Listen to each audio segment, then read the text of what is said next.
disruption there. My wife called, and then we got back there on the wild and wonderful country roads, West Virginia IA, and lost connection with the stream. So we did get a tip on that order. Luckily enough, $3.50. We had, like, I think it was $5.91 base pay for a total of $8.86. So that puts us over $100. And then we promptly got an order for Il Nonno Pizzeria, which we're going to right now, which is going to bring us back down to the area where we were at with the Dairy Queen. So happy days with that. It seems like the algo is going to start trying to work us back down south. So that's good. At least it's good that they're working us that way, paying us, not trying to attract us there with a hot spot in a 1 to 2 minutes in this area type deal. Anyways, so I'll go over things when we get to Il Nonno's. We're picking up a pizza and mozzarella sticks, 95% still. So that no increase yet in. No further increases in the acceptance rate, but that's okay. Yeah. Anyways, that's where we stand. So,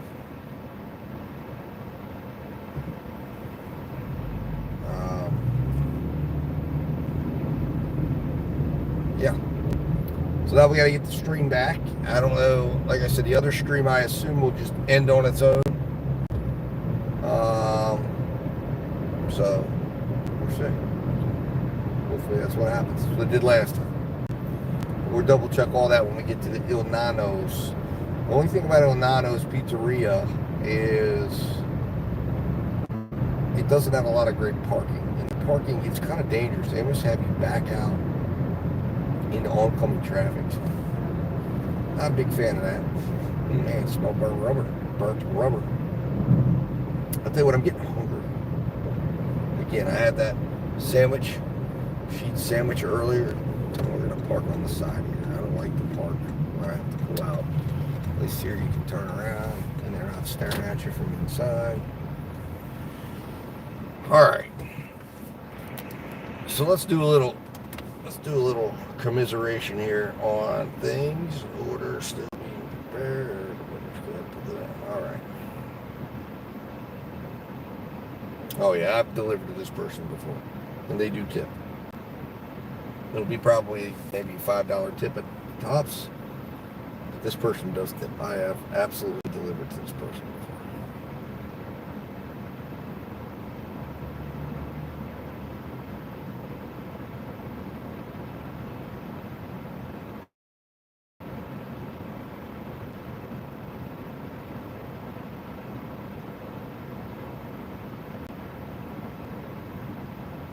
Yeah, last tip was $4, so we'll see what happens here.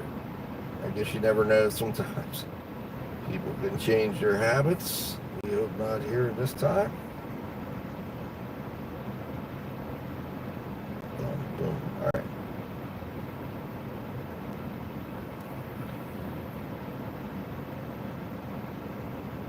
Make sure, I'm pretty certain I got the other one. Yes, I did. All right, good. All right, so let's go and update. Let's go and update.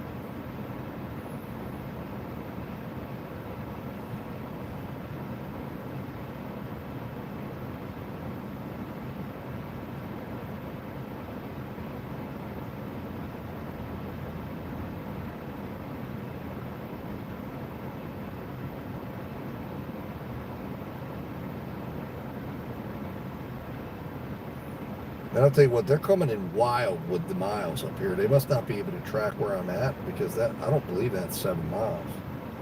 I guess it's possible maybe from where I was at because they did offer it to me right after I got done, which was a nice surprise. 8:58.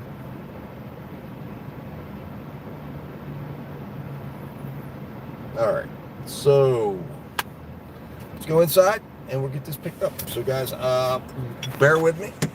I'll turn you guys around. You guys will watch the parking lot. You guys can watch this fabulous brick wall. and I'll be back with you.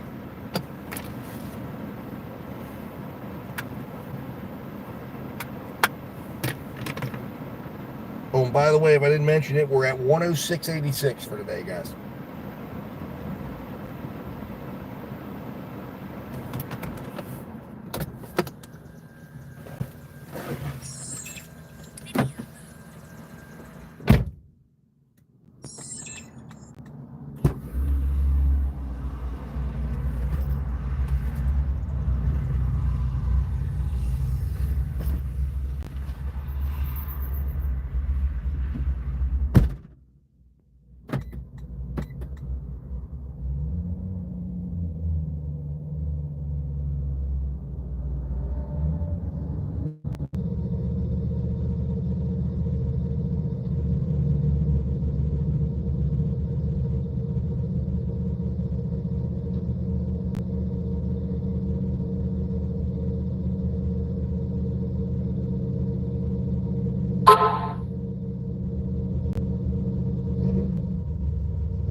All right, guys, I'm back.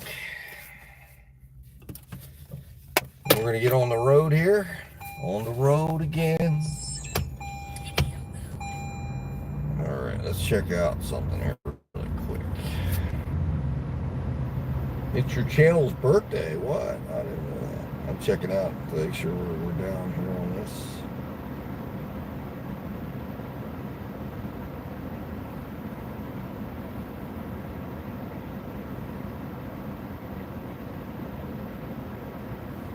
So part 2, we got 1.5K viewers. That's great.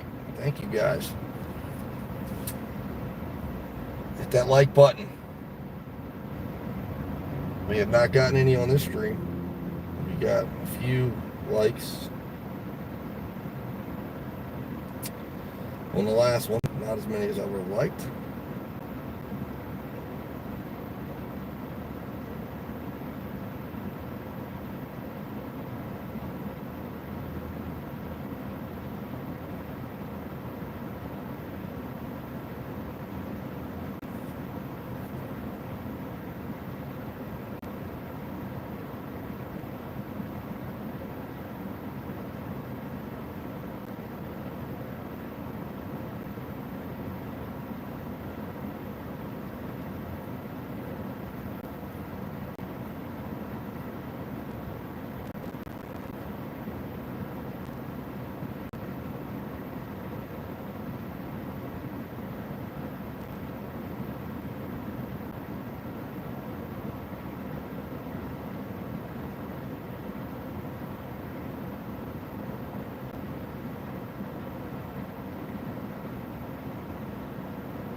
All right, guys, let's get rolling.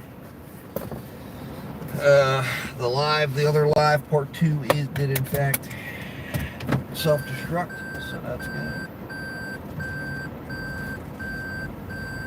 So we will get moving down the road and get ourselves to this next delivery. All right. I got how many people riding shotgun with me? 26 people riding shotgun. All right, guys, enjoy the ride. Have you set up in the passenger seat? All for the ride here. There are things I can't show though due to privacy,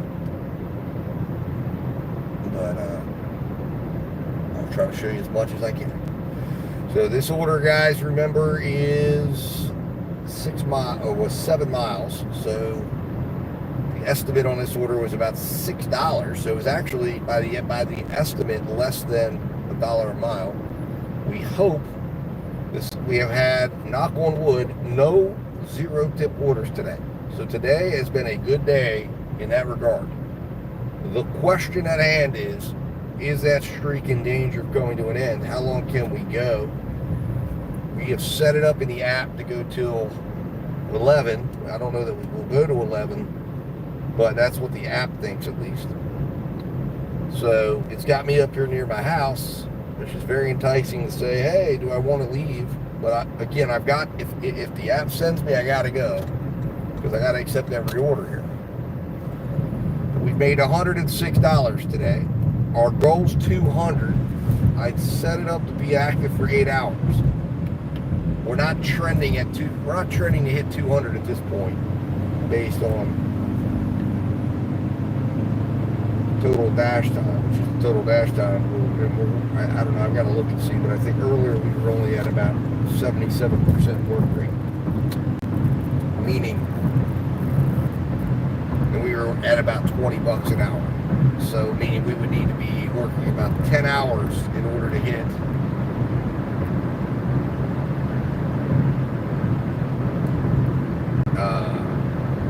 $200. We're not doing it. So we may have another day. Yesterday we fell short. Now, Tuesday night, I worked those 10 hours and we got to $212, and they left me in Winchester. They left me over the state line, those damn bastards.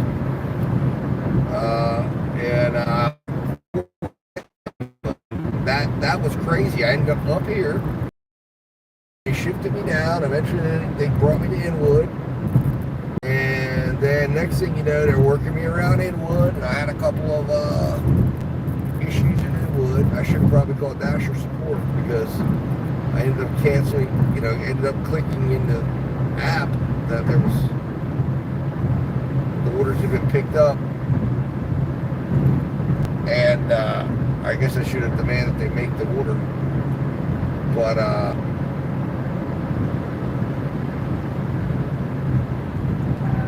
basically,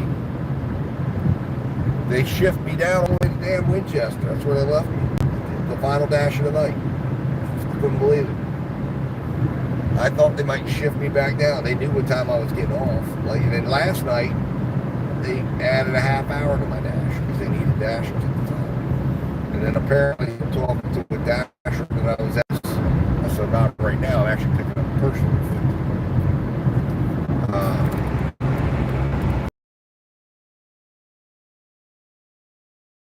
That is what we're going to answer.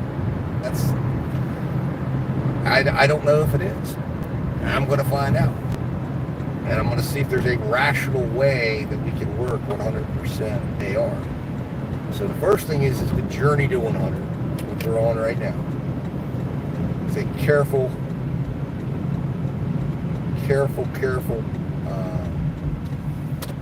process.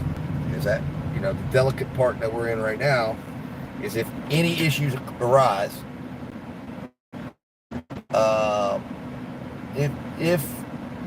if anything arises, like last night I had a heart attack moment where I had a connectivity issue and I thought it's going to give me a decline. That's 100 more orders to get to the 100. Now, as I was explaining, and I don't know if you're still out there dashing across America, but the plan is to get to 100% and then attempt to maintain 100% while multi-apping for an entire 30-day period and see if it's feasible See if there's any benefits to the amount of money you get paid and being at the top in the tier program. The tier program is what triggered this. And then once I've done that for 30 days, then the next phase of the program is to then work the following strategy, which is the strategy I plan to adopt and keep, and that is giving myself 25 declines, work earn by offer from 100 to 75. When I hit 75, go back on earn by time and work it back up and see if I ever have a need to actually go back on earn by time. And that's the rough outline of the plan. And we're kind of play with it from there, while at the same time continuing to multi-app, which right now I'm kind of not multi-apping actually, because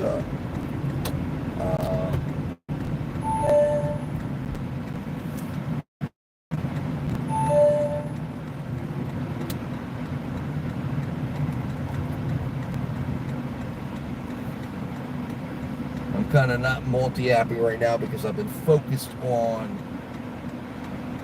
the process of getting to 100, which I will begin to try to integrate the two together to see if it's possible to maintain the 100% acceptance rate. And do that. See if it's rational. See if I give up. It is an experiment, yes sir. It is an experiment. It is an experiment in rational behavior. And is it rational to do this? Can we find a way to make it rational to be at 100% acceptance rate?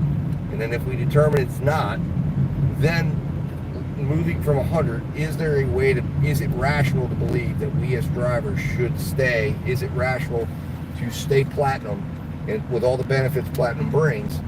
Does it make sense financially? And because I've collected for the last 3 years a voluminous amount of data as a cherry picker, as a multi-apper, I believe I have the data set to compare these numbers against, but I have to give myself time to live as a 100% acceptance rate person, to collect at least 30 days, probably 30 days might not even be representative enough. Maybe, but we'll see how long I can do it, and then figure out then living in that 70 to 100% range, or 75 to 100% range as a now platinum tier dasher. Let's see where we stand.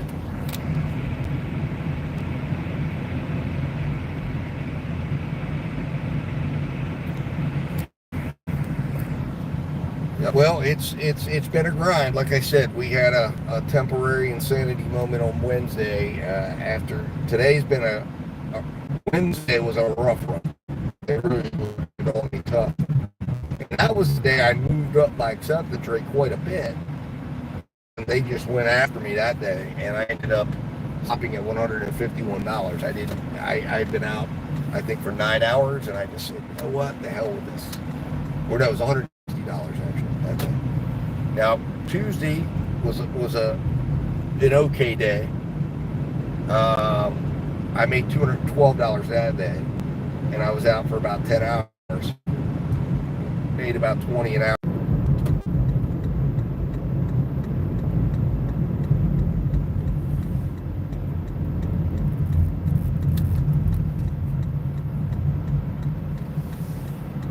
The big issue to me is going to be, it resides in miles to money. I'm busier, I'm moving, but I'm driving more miles to get to the same place I've been getting. And to me, the miles to money is the important thing. So if that's, then that's going to be a point where I say, if I can make $200 in a day at $1.75, and I'm only working 60% of the day, I got to go out and work 85% of the day, and I'm driving at $1 a mile. That's not so great, but I'm hoping I can hybrid it. That's what I want to do.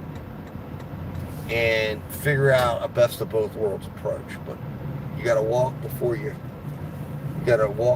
run. So we got to get to 100%, and then we're going to start really experimenting. All right, guys, I'm here at my drop-off. Give me a moment. And let's see if we have our first no-tip order of the day. We hope not. This customer, last time I dealt with this customer, they tipped me $6. So let's just hope that we get something in that neighborhood. See you in a minute.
All right, guys, so we got our payout, $8.63,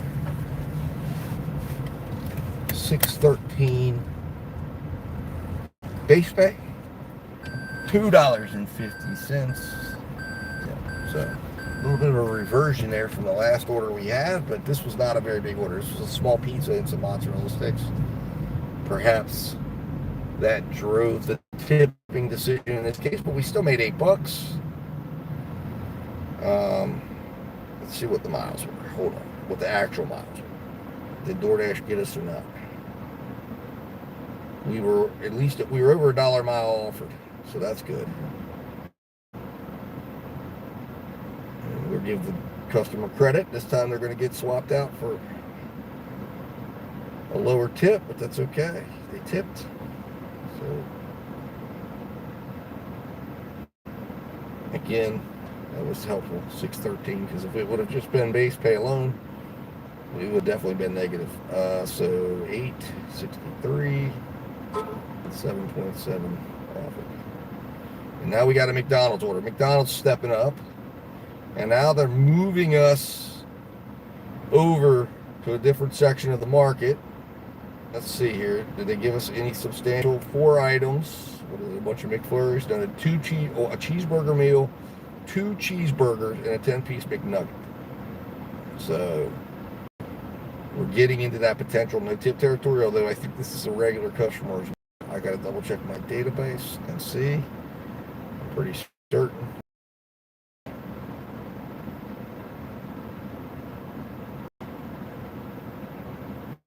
I will check that when we get to the restaurant. All right, there you go, customer. $2.50. We're going to go up here and check in at the restaurant, guys, and then we will check our business. Because the best thing to do is get checked in at the restaurant. That way, if there's any concerns or complications, you've already got your timer started on your complimentary worry-free cancels, which is important to do and have in place when dashing. That is a key component to maintaining 100% completion rate.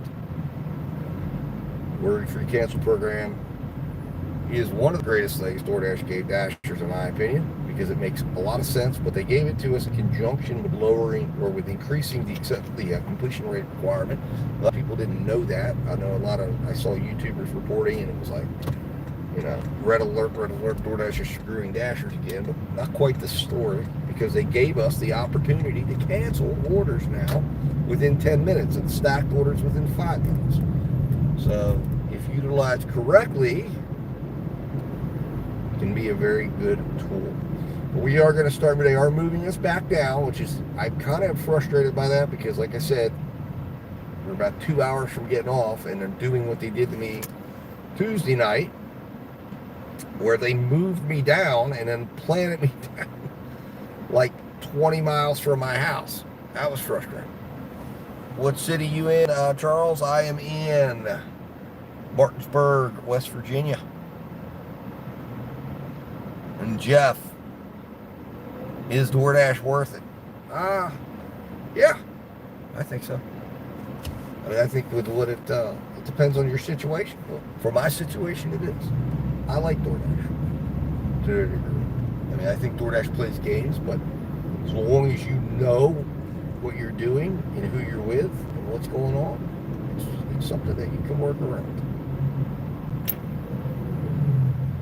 You know, it's not like, you know, if you understand what you're doing and you understand who you're working for, then yeah, it's not terrible. It's got its ups and downs. Now, and Jeff, do you DoorDash, Jeff?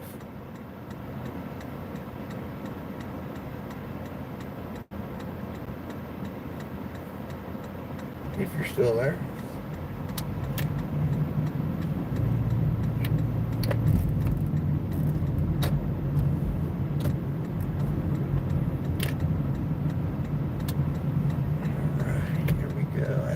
I saw something pop, Charles. I will check that comment when we get parked here because I'm driving again. So we've got 26 of you guys riding shotgun. You guys are now going to become my car security as we go in to get the order. I'll be monitoring if there's one. iMulti-app, DoorDash, Uber, Grubhub, Instacart. All right, Charles, that's what I do too. I do Spark though. I add Spark in there. I do Shipt as well. Not much, but it's an option. And I like to have all the options available. I have Amazon Flex. I don't know if I need to check and see if I'm still active on Flex. They might have cut me off because it did my wife because of inactivity. Nothing bad. So I think I can still apply, but I think if you don't do it for so long, they will knock you out for inactivity. But you know, Amazon Flex is actually not bad. I just have preferred to stick with the food delivery and grocery delivery and all that stuff because I feel like Flex feels more like a job when you agree to like a 4-hour shift. And really it was never more pounded home to me than when my dad had his fall a couple years back and I was on a Flex shift. I had packages full. I had to call 911. I couldn't just drop and go. And it was like, okay, you know, that's very much like a job. So I said, you know what? And I just kind of shot away from it after that because I did finish my Flex shift that night. Had him transported to the hospital. I eventually got there later, but it just didn't sit right with me. That if I'm going to be that restricted, I feel like to me, I'll go back to work. But for me, it's like order by order, great. I don't mind that, you know, not 4 hours of my time.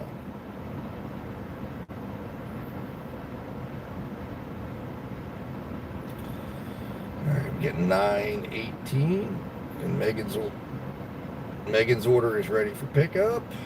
So there we go. All right, now let's bring up the map and let's see where we're going.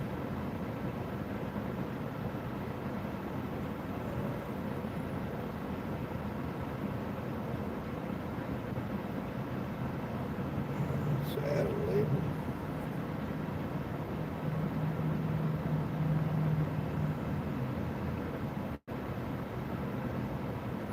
So we'll see what happens when they pull me down here.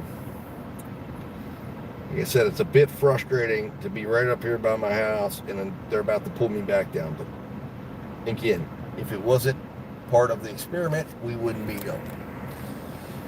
All right, guys, I'm going to run in here. I'm going to go pick this order up. I'm going to let you guys watch the car.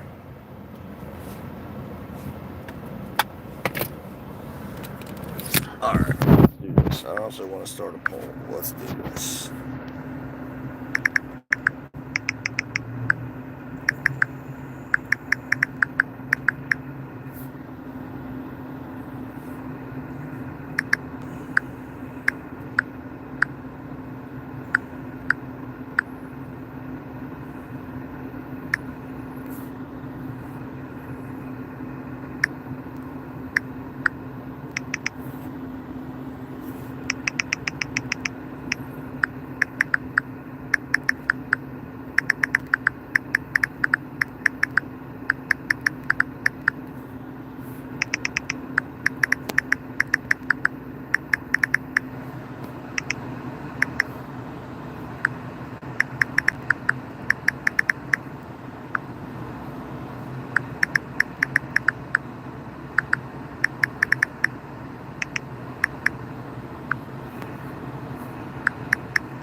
Well, phantom burn, that's because you got to understand how the when you get that high, you got to understand how the acceptance rate 100 works. So you were probably in a section where you'd accepted maybe 40 orders in a row at one point, and so as a result, you were not going to go up. So you just got to keep at it. Like that's why over the last 2 days I've gone up 1 point in the last 2 days, and I've probably done a total of almost 40 orders. I was expecting that.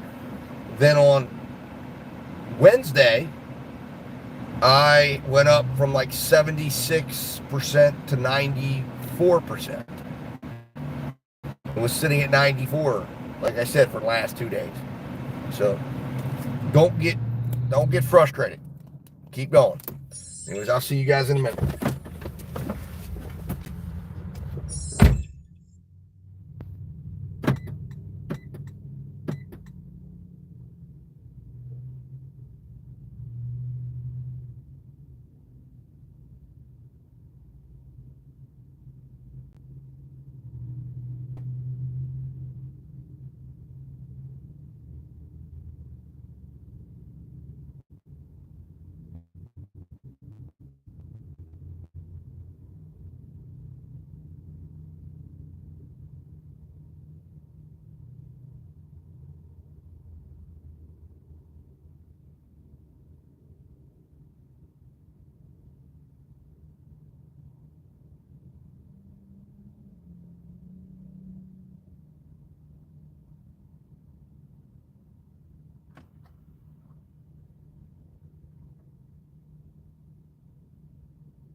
All right, guys. We got our food, and GBE another. I would not call this a career necessarily. Yeah, we're busy dashing. Absolutely. Yeah, we're dashing, and we're dashing to 100%, and I'm bringing you guys along. You guys are riding shotgun, so you guys get to enjoy driving around, seeing the sights.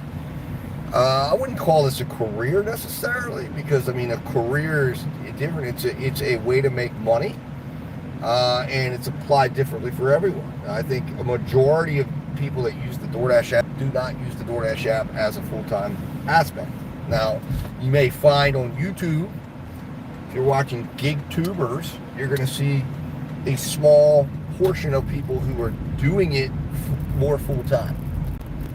But it's a way to make money. And here's the thing, GBE North and other.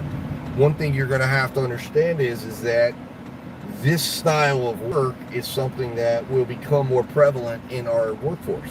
It's a way that they're gearing up for, DoorDash's goal is to provide the AI algorithm that is currently, in fact, they're doing it, like, for instance, in nursing. They're applying that to gig work. It is like running your own business, Charles, absolutely. I've said that from day one. It's like running your own business, but it's not, but it's somewhat different because it doesn't come with the overhead cost and various different aspects. But you've got to apply a business-like mindset to this. Whether you're doing it as a +1, as a part-time, or as your full-time deal, you've got to apply that. And you've got to apply and I'm not talking about just like, applying it to your order selection. You've got to be able to make sure you've got a way to track your miles. You've got to track expenses. You've got to understand that your cell phone in your car, and when you buy a phone stand or a phone case, various different things are going to now be business expenses for you. And you've got to know how to track that. You've got to now know how to allocate and pay your taxes. There's a lot of little things like that you've got to pay attention to. On top of that, you've got to, buy equipment. Like, when you come out and do this, you want to make sure you have quality bags. You have, if you're going to do pizza orders, make sure you have a pizza bag. Make sure you have catering bags. If you're doing grocery delivery, you don't want to be driving around with people's food outside of the bags, not properly keeping them in proper temperature. You're going to see it pop up in your ratings. You're going to see it's going to be, restaurants aren't going to be happy with you, because some restaurants will want you to show them their pizza bags, especially pizzerias. Because some of these old school pizza guys, they want to see your pizza bag. They want to make sure you've got your gear. And I understand it, because the goal here is make sure you're providing a kitchen to table experience, but we're the intermediary, right? So there's a lot of business aspects to it. So you've got to have a business acumen, and then you've got to be able to look at the numbers and analyze them, because they don't give you numbers, they don't give you data to crunch. So you've got to be able to collect data. And again, that's one of the reasons why I'm doing this experiment, because I've been collecting data as a multi-app cherry picker for 3 years. Experimenting a little bit with Top Dasher for a while, and then I kind of was fluctuating in between. I dropped out of the Top Dasher program a couple of months ago. When my father passed, I wasn't able to maintain 100 deliveries. I was doing more Spark and everything. Then the tier program came, and I said, you know what? I want to see, because DoorDash is promoting the tier program as if we're separating out Dashers now. So there's a certain tier of orders that are available to the best drivers. And I'm not seeing it yet, but I'm not judging it, because I've only been doing this now for a little while. I've only been doing this, for like a week. I think it's when I started the pursuit and started coming up, and I wasn't going to start filming or doing anything until I got to 100. And then I said to myself, you know what?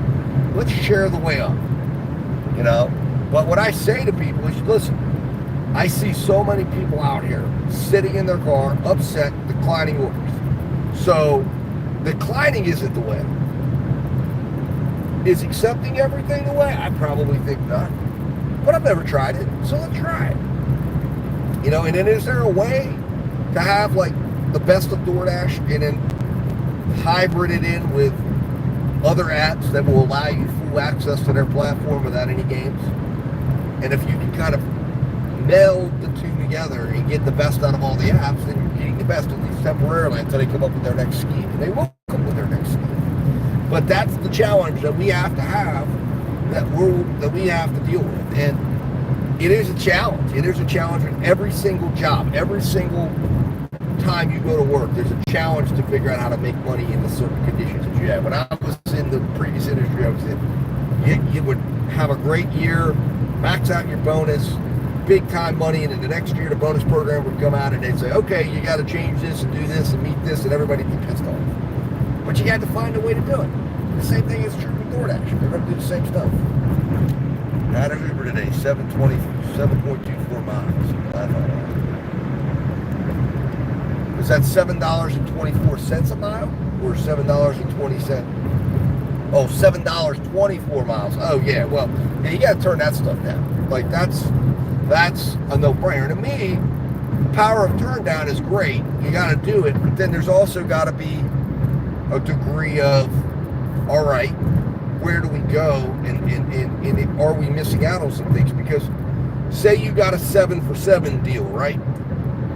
If you're just looking at 7 for 7, you see a turn down. A lot of people would. That's $1 a mile. But if it's a 7 for 7 and it lands you from one end of your market to the other, and you immediately got another 7 for 7 to go all the way back, that's like getting a 14 for 7 with a return trip, which everybody would take a 14 for 7. Now, of course, it's the not knowing that bothers you, but what if you get over there and you know there's restaurants over there and you got the 14 for 7 that slingshots you back to the other end? Now you're ahead of the ball. So when we get into the idea of decline, I know I do it, everybody does it, you get negative, you start declining everything, you start feeling like the world's against you. Sometimes it's time to just hit accept. And accept for a while. And, just do it.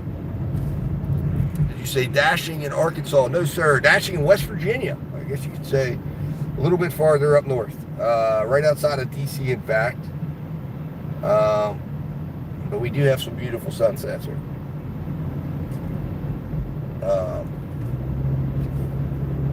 But yeah, I mean, sometimes you got to do that. But the point I'm trying to say is it's like we have to be willing to change up a little bit, and not and gig work is not something that has 30, 40, 50, hundreds of years of ideas of what to do. So the formula for success might not have been discovered yet, because I don't really know where the formula for success comes in, where you gotta go, well, you got to do it this way, you got to do it that way. You might be applying, again, and you say, somebody might say, well, I was in food delivery for pizza and Chinese shops for years. Well, that's different, because you don't have the ability to deliver for every restaurant in your market right on your phone. So the strategy you use for those may not be relevant. You may not need to go at the point of miles that you think you do when you have restaurants all around. You just need to know your map. And I think that's what DoorDash's point is, by trying to get Dashers to hit the acceptance button more, Uber Eats to hit the acceptance button more, Grubhub to hit the acceptance button more. And obviously they also know too that, we look at the times and we judge things in a way that sometimes isn't, we're judging yesterday, but we're judging today by yesterday. But yesterday nobody knew to tip, so they charged more base pay, and they took more from the customers.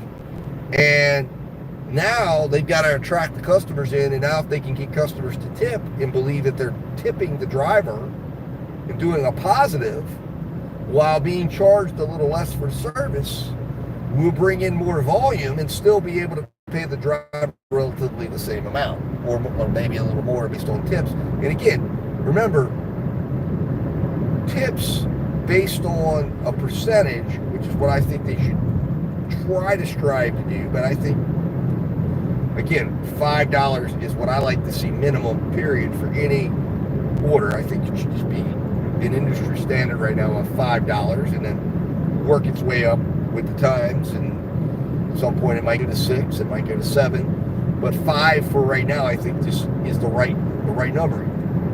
You're getting McDonald's delivered to you a mile away, and it's a milkshake, you tip the driver $5 regardless. You just had somebody get out of their car, walk in, grab your milkshake, come over to you. They're They've got some equipment. You want that milkshake. You don't want that milkshake to be melted. So you hope the driver has an appropriate cooler. Like I have a drink cooler.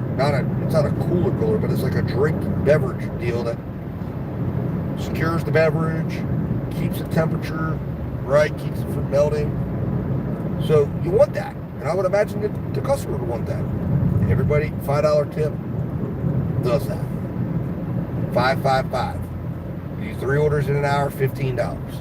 Take your earn by time, $13. If everybody was tipping $5, everybody would be able to go. Now, you might argue, they might say, well, they're going to lower it. I don't think they will, because earn by time, it would be the ultimate backlash against these apps to be like, well, yeah, we're going to offer you $7 an hour. And they're going to be like, no.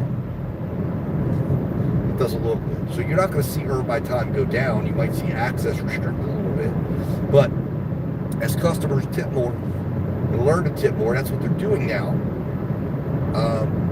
That's one of the reasons why the base pay is going down on some of these apps. It's not, and they're obviously they're keeping more.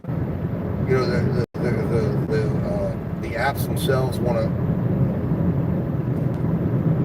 are keeping a percentage of some of the money that's coming to them, but they're not having to charge as much either, and they're not having to invest as much on the base pay side, because essentially these apps were taking losses to stimulate the markets.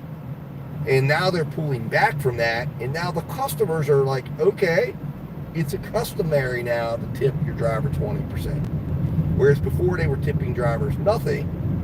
And some customers were, as more customers tip and more customers are tipping consistently, they can draw back on the base pay a little bit, and that's how these companies are going to maintain their profitability, while at the same time offering the services and keeping the drivers in business and offering us the ability to be here.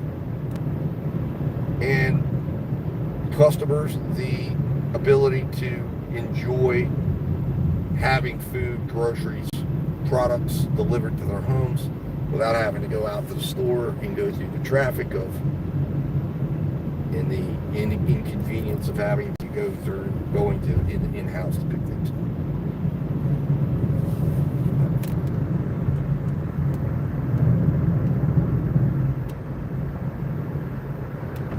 Well, I would agree with you. I don't think that, but I think that there's got to be a way of doing it different than that, by doing a mix, and what that is going to be. Again, I am right now, one of the things I'm wanting to dispel right now is the idea that you can just do DoorDash alone, okay, or any one app alone.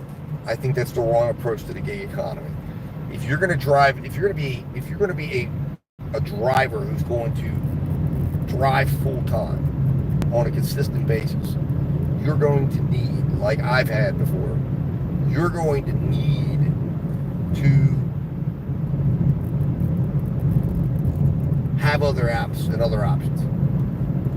Otherwise, yes, you could find again, now I've only had a little bit of time doing this on the Earn by Time platform and accepting every order. And I haven't accepted every order on the Earn by Offer, although I did last June, and it was not a very happy experience. It was a sub $1 a mile experience. So far, it's been a little bit better, a little more palatable. Today's been a lot better, but I want to see it, as a consistent basis, because you're going to have good days and bad days. So you can't write the whole program off like that. And so far, I only had one, what I would call a really bad day, and that was Wednesday. And why that was, I have no idea. Will I have more? I don't know. I'm prepared to see if I will. I'm hoping not. I'm hoping that those are few and far between, and that they're not the consistent story. But we'll see. But I gotta give myself the time and the space, and you've got to give yourself the time and space. And you can't just make assumptions.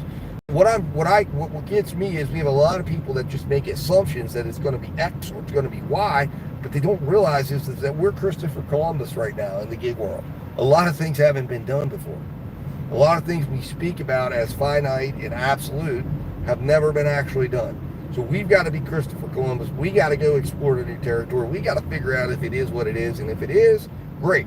If it isn't, We just discovered new land.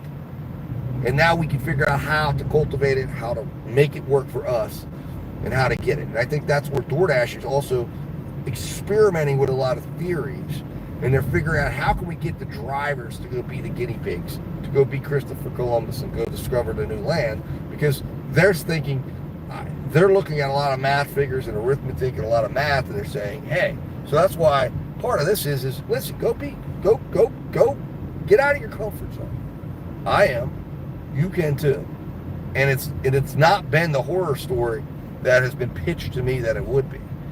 While because I've also had frustrating days when I was driving, doing multi-apping. I've had bad days, I've had bad moments, I've had things happen. All right, guys, let's go get this delivered.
All right, guys, so we have another success story here. $5.50 tip, number one.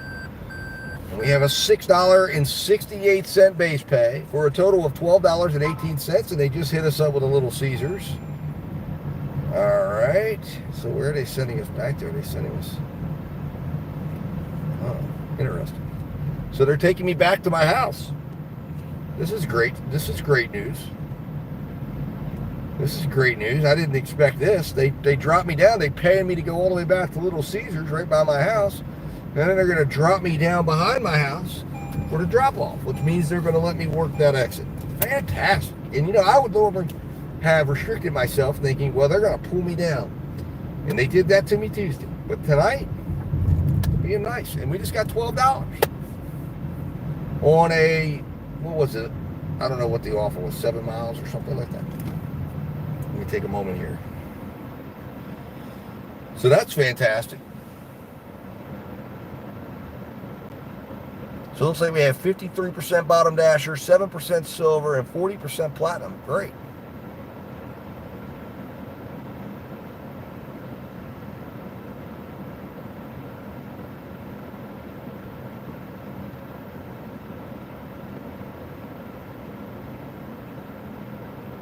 Luis Castro, stay local and avoid highways. Absolutely. Good advice. And that's awesome. 160 in 6 hours? Heck yeah. That's great advice, man. I appreciate you coming in and sharing. And again, I'll get caught up. I apologize. I'm not ignoring comments. I'm driving, obviously. So when we get to a point, if I'm waiting at Little Caesars, I'll take a moment to go in and reconnect with chat there and figure out what's going on and what's being said. So I do apologize. I'm not trying to ignore anybody or bypass any comments, but we will get caught up here momentarily. But I did see Luis's great advice there. I appreciate him sharing that. That is excellent advice.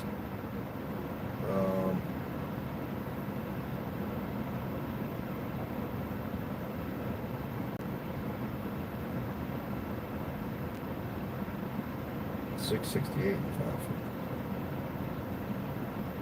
So my point is, though, guys, is just be willing to try things out, be different, and if something isn't working, make an adjustment, make a change, and just keep working at it. And there's no finite way of doing anything in the gig economy. There is not. In other words, there might be something that's working over here, but your market is your market. Your way, you might discover something new that you didn't know. Be willing to try. If you have an idea, try it out.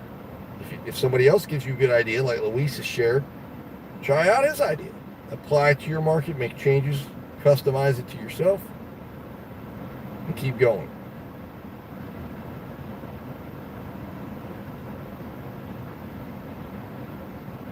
And remember now, the friend in the chat there, Charles, you were talking about your experience at $1.50. I have to ask you this question. What is your average tip previously to when you ordered DoorDash before? Had you ever tipped low before? Because I think DoorDash doesn't just make that off of, meaning it's a mix. My understanding is it's a mix of your own habits and, obviously what they hope or would like you to do. So they're trying to attract you to the platform because they don't want you running away. So they may have said, if you in the past, and again, perhaps you were experimenting or you went, or I don't know if it was your first time ordering on DoorDash, but dashing for yourself. So you said, I'm going to do no tip and see what happens. And the guy in cash. I know a lot of dashers will do various experiments. But if you'd ever tipped low, then it's possible that they were regurgitating that back to you to keep you ordering, while at the same time prompting you through the process as now you know that you can tip after the fact, and they prompt you to tip then and add an extra tip. You want to add some extra here. Your dasher did a good job. You rated your dasher strongly. Would you like to add some tip in? Reward the dasher for a good job. So I'm just curious, did you add anything into it, or was it your first time ever ordering on the DoorDash platform? If it was, then again, obviously that's disappointing that DoorDash would start at $1.50. They, it may have also been commensurate with your order size. I don't know what you were ordering on there, but there's also that idea too that they would have put that with figuring they were going to stack it in the area with another dasher, or put it in the Earn by Time program.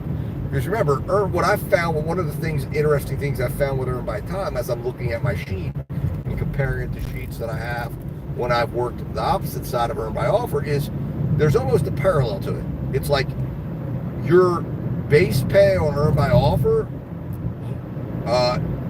or your base pay on Earn by Time looks like your tips on Earn by Offer, and then your tips look like your on Earn by Time look like your base pay on Earn by Offer. There's almost a parallel to how DoorDash is doing it, and I've seen that. Now I haven't seen a large enough body of evidence because I haven't been doing this, but for on a consistent basis. But I've been in and out of the Earn by Time for a little bit. But there was a point when I completely said, no way, this is a scam. I mean, I even put videos out about it and said this, and it is to a degree, but I think, or at least that's kind of how Tony Hsiu portrayed it, in my opinion, was saying we needed mature markets. He says it right in there, and you can almost see when he's doing the interview, the guy's like, yeah, how can you afford to pay people $15 an hour, Tony? That's amazing. You got restaurateurs right now closing down their shop because they're paying employees $20 an hour. And you're paying your dashers $18 an hour plus tips. My God, you're amazing, Tony. How are you doing this? And he's kind of like, because I'm not. Because I'm not. Figuring out a way to get the cover to pay it. And that is by tipping. And match up the tipping, in my opinion, again, paralleling two products. And that's what they've done. Which is why you will see a limit on the tip side of Earn. Now, I will say I don't know how many parallels there are on the order I just had with the $5.50 and the $6.91. That was just a straight up benefit. Took the longer wait to the customer, not to benefit from the money, but I didn't want to have connectivity issues, and I ended up going this way home to go to Caesars. I probably should have gone the other way because I wanted to avoid having the string get disconnected. But now we're probably going to have a little connectivity issues as we get around this little back road area that we're in right now. But I was trying to avoid that. I wanted to stay out on the highway so I could have a discussion. But the point is, you know, you got to just be willing in the gig economy to be always willing to change things up. There isn't a fine line. There isn't an amount that's a hard line amount. It's got to be moving. It's ever changing. And the standard today will not be the standard tomorrow. But you've got to find a way to figure that out. And again, you don't necessarily have to do the extremes that I go to, where I should have stayed off the back roads. I apologize. You up if you're back? I don't know. I know. Yeah, there we go. Am I still looping? I hope not. You may have killed my stream. I'm at 9 people. It just killed the chat. Killed everybody. Everybody's out. God damn it. We'll do some checking. And we're going to be coming right back down this road, it looks like, based on my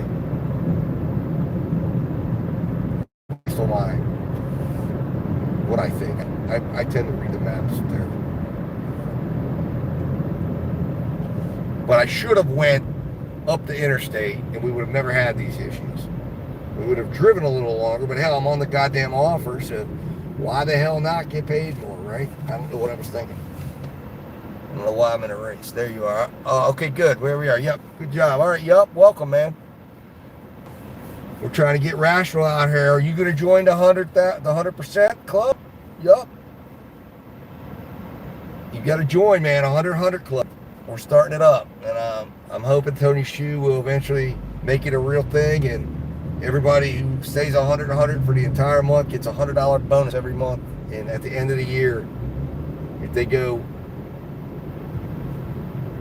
100 for the entire year, never fall, $10,000 bonus. So that's what I'm hoping. I'm going to propose it to Mr. Shu. The only rational, yes, that's right. 100% club. That's right. 100% club. 100% club. 100% AR, 100% completion rate. Yup. For an entire year, it never dropped. You get $10,000 bonus from DoorDash. So that's what we're doing here. We're getting up to 100, and then we're never going below.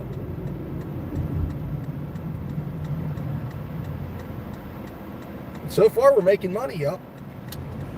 I mean, we just came off of a nice order. I mean, the miles to money is the issue that I see right now. That's the tough thing. The money is about the same, to a degree. And there we are. We're at Little Caesars. Little Caesars. You can see the little. All right, let's see what we got here. That sounds irrational. It might be. That's why we're testing it out. I'm not saying it is rational, but we got to find out. All right, let me see what's going on. Dashing in Arkansas, you have to get used to doing shopping pays. All right, there I am. Was getting $7.50 to every order on DoorDash the other day in South Florida because of the flooding. Oh, $7.50 extra every order? That's awesome. Most dashers here in Arkansas aren't covered under insurance. State Farm is no insurance that will cover you on dash. I don't think driving 1,000 miles to make. I agree with you. Office, you'll be good. Stay local. I ordered $25. My earnings are down 30% compared to 3 years ago. My boy Rational. There we go. I'm all caught up on that. As a matter of fact, it's not really rational in any way. Well, it might be. We're going to find it out. Because here, listen. There is no data to suggest it isn't rational. Yup. Because I don't think many people have done it. How many people have gone and stayed in the Platinum program with the tiers at 100% acceptance rate, 100% completion rate, and tried to maintain it for an entire, well, first of all, we're going to start at a month, and then we're going to maybe elongate it to a year, and then we're going to be making proposals to Mr. Shu to see if he'll start the 100 club.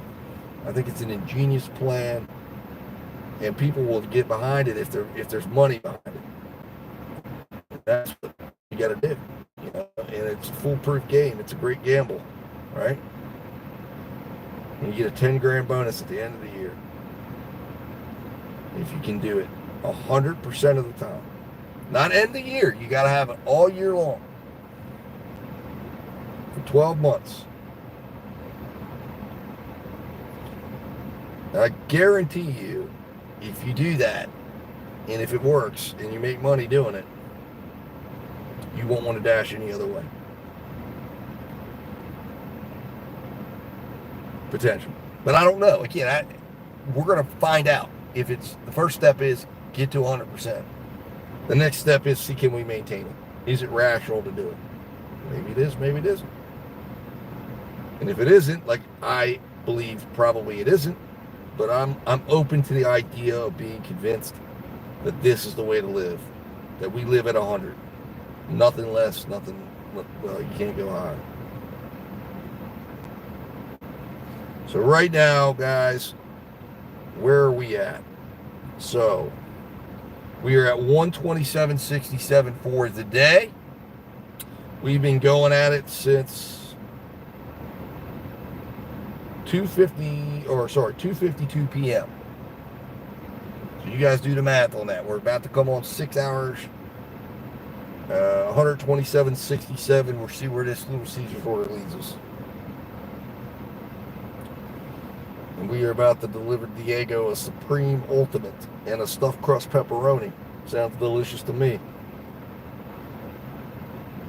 All right. So let's go see if I'm pretty certain I've never delivered. I don't know where this place is. Wow. Okay. And that's another thing. I'm getting to find customers that I never knew existed. It's definitely breaking me out of my normal in some good ways and some bad ways. Will Little Caesars usher in the first no tip order of the day? It's what happened to me yesterday. We're going to hope not. I really hope not.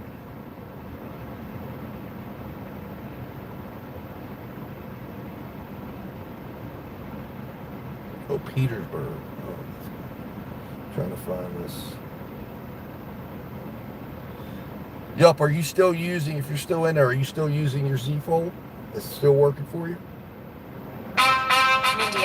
Mindy Askin, or one other.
Yeah, yep, I know. I'm actually on a phone call with my wife, so I will be right back, guys. Enjoy the drive. I'll come right back in. I'm going to try to take roads that will not get us out. But congratulations on Spark, yup. That's a game changer, my man. Hold on one second. I'm going to put you guys on mute. Enjoy the drive, and I'll be back.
All right, guys, I'm back. So I know I probably lost some of my people, but that's okay. We have, and I understood there, Ninja Chris. Yes, tips, you're right, not forced. 10%. They're earned. But anyways, thanks for the input. But we picked up from Cedar, so we're on our way. We got a 9-minute drive, it looks like, only a couple of miles away. But we are going to be driving through the area we were just in, so bear with me there because we're going to lose the stream in and out. So I apologize. So, keep with us. See if you want to see the payout. Like I said, we're at 127 plus whatever this is going to pay. Users was called my first no-tip offer yesterday, and they started off a bad trend. Now we're only latched in here to go to 11, so I don't know where DoorDash will send me next. If they send me, I hope they send me back near my area, near my home, or not. I think they're a long shot to get to 200. So now it's just a matter of figuring out, how far do I want to go and what do I want to do. I obviously get myself in a position to have to decline something, so I've got to make that hard decision whether or not I get out of control and keep them from shooting me down the boulevard. Now there is always the complimentary decline route.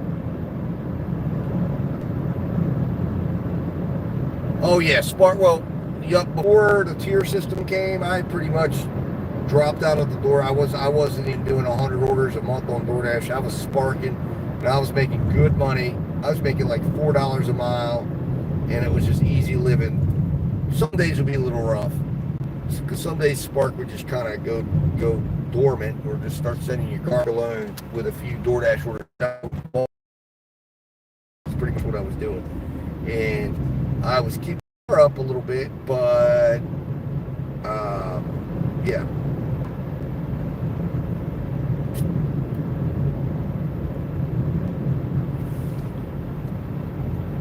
but I'd bulk up the Spark orders using food delivery, Uber, Grubhub. And again, that's what I intend to start doing now. So, yup, has the glitch left your area completely? I know it's out of mind. It has been for a little bit. Just one day, just gone. Back to honest action.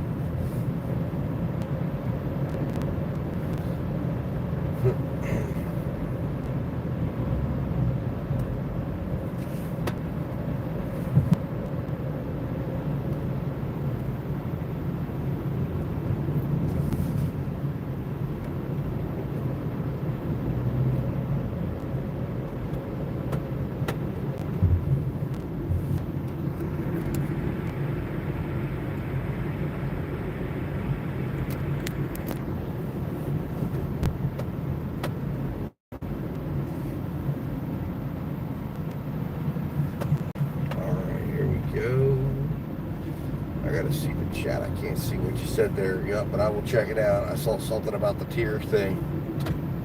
I haven't got to a safe point where I can review it. So have you guys over in the passenger seat. I'm not trying to get, I want you guys to have the best view possible. Of course, it's dark out now, so I assume you guys can you see? Is it on? It's just completely dark.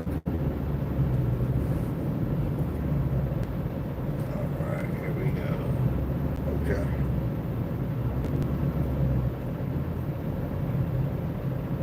didn't even know there was apartments back there. Maybe it's not apartments.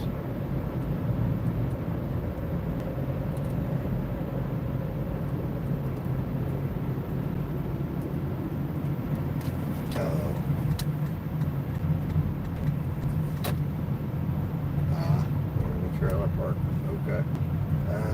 That's interesting that they have the gate open. That was nice. Normally there's a, you don't have the gate open like that. You have to go to the bottom, put in a code, and do all this garbage. But somebody left the gate open, or maybe it's malfunctioned, whatever. It's a win. It's a win for the rational gig driver there. I think that was very rational to leave the gate open for delivery drivers. Not rational for the security at the trailer park, but you know what? Perhaps these are, being in West Virginia, I'm sure this is a well-armed trailer park, so they can handle any intruders that an open gate like that would present. I had a nice conversation with an older lady out here on the Spark order once that I was delivering. She was telling me how basically a company out of Texas came in and bought this trailer park and has tripled the lot rents here on the tenants. To the point that she's paying almost like, I think, $600 a month. They just come in here and triple since they took over. Very sad story. I will tell you, the tipping out here in this particular area is a little lukewarm. It's a little concerning.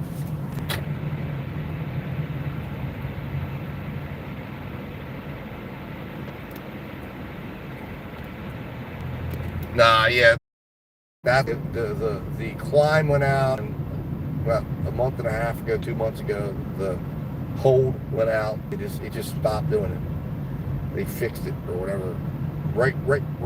Right along with right before the tier came, and that was when I said, well, I got to start figuring out how to keep it up. And I think this is over here. If I'm not mistaken. Yes.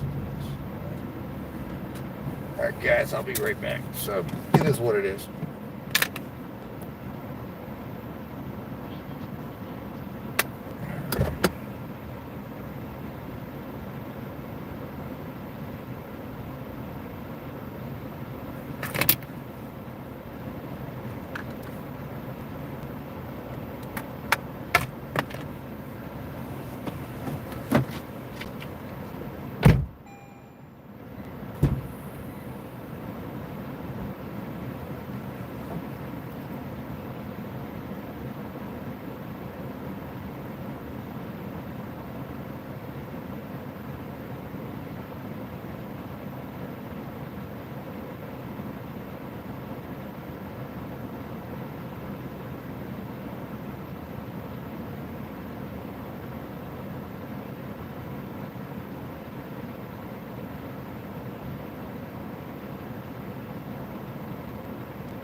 All right, guys. Well, that was a disaster. So DoorDash dropped the pin right over here. Of course, it's dark. At pegging the trailer right over here that I was supposed to deliver to. So I go over there. I'm looking. I go up. Of course, it's handed to me. So thank God it was handed to me. So I plug the old gentleman comes to the door. I said, "Are you Diego?" He said, "Oh, no, I'm not Diego." I said, "Okay, no problem. I'll find him." So I go out. That's when I start. I have everything still in my pizza bag, of course. So I'm looking, trying to find the numbers on these trailers. Luckily, Diego decided to come out, I guess, and find me. And I'm walking around looking, trying to look at the numbers. I said, of course, he doesn't speak English. And he's like, over here, over here. And I said, man, I was trying to look at the numbers to figure out which one. I said, it dropped the pin over here, but it wasn't it. And he said, oh, yeah, no. And it's like in a middle trailer. So, damn, DoorDash. The mapping system issue is live and well. And then we won't even get into the issue of the fact that Diego was a no-tipping customer who created these problems. Okay, yeah, definitely do that. Yeah, it was, man. It was a definite freaking problem. Oh, yeah, do that, yup. Definitely, I will check the email here because that way it won't get buried by the thousands of emails that come in from like DoorDash and Grubhub and all the different apps. So send it to me. My personal email is even worse. But, yeah. But man, oh man, I'll tell you. That was a no favors order. And just, yeah. First one of the day, though.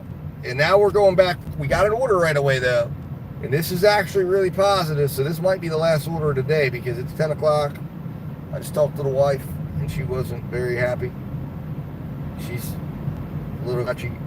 She's got off work. She's dealing with a 4-year-old. She's pregnant, seven and a half months pregnant, you can imagine.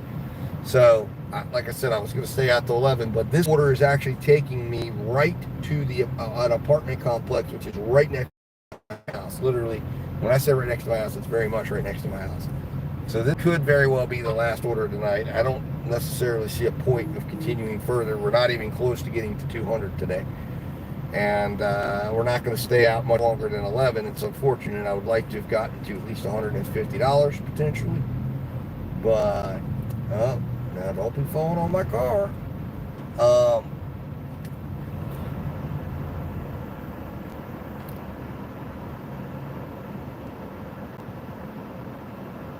Oh, there we are. I didn't know I had you guys. Damn, I had it turned inside the damn car.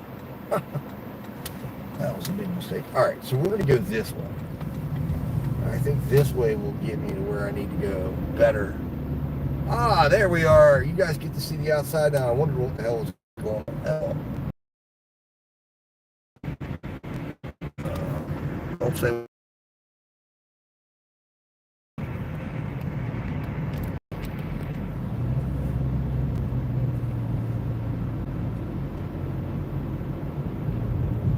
So anyways,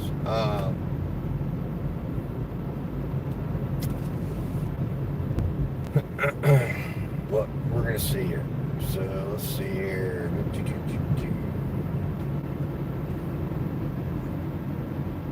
But that was disappointing. So we had 100. We got paid. If you guys are wondering, I never went over the actual amount. I said it was a no tip, and it was. And we got paid a grand total. So this is much better than the old $2 no tips special. We got paid $7.61 from our friend. And Diego the non-tipper. And that's okay. I mean, I'll forgive. Maybe he'll add later. Probably won't because I couldn't find his house. I'm sure he's got some feelings about that. Like this DoorDash driver's out here trying to give my pizzas away to random people in my neighborhood. But it is what it is, what it is, what it is. All right, so that puts us at an anemic 135.28. So I don't know. Maybe the Wendy's order might be a decent tip. I don't know. I feel like they're putting us into the low tip, non-tip program now. We have one item. A double stack biggie bag. Yay. So more likely than not, this is maybe $2.50, maybe $1.50, maybe don't tip at all. We'll get another $7 and some change because of the fact that we've got to drive back to the Wendy's. It is what it is.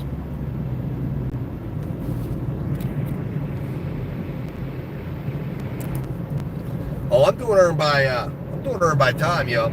You know, when I don't think I could do this experiment on earn by offer. I don't think I could do it because there's certain orders that would just drive me crazy to hit accept. So I do better doing earn by time because it's like $13.25 X miles. Let's do it and let's gamble. Let's see. I'll make $13.25 an hour guaranteed because I'm guaranteed to make $13.25 an hour. Not that that's great. It's not at all. Yeah, but this is the first one I've had to eat it today really badly.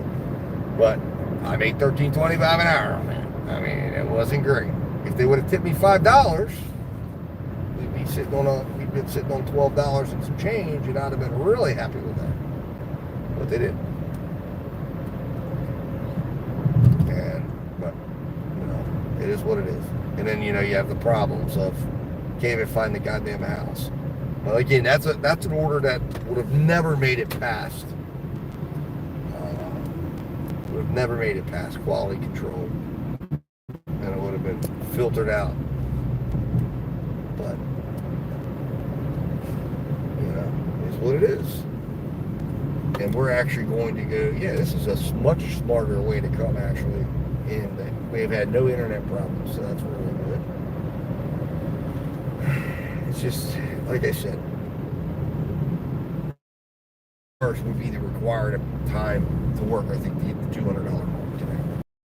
We're earning at about 20 an hour right now. Overall time, probably about close to $20, $24, $25 an hour active time.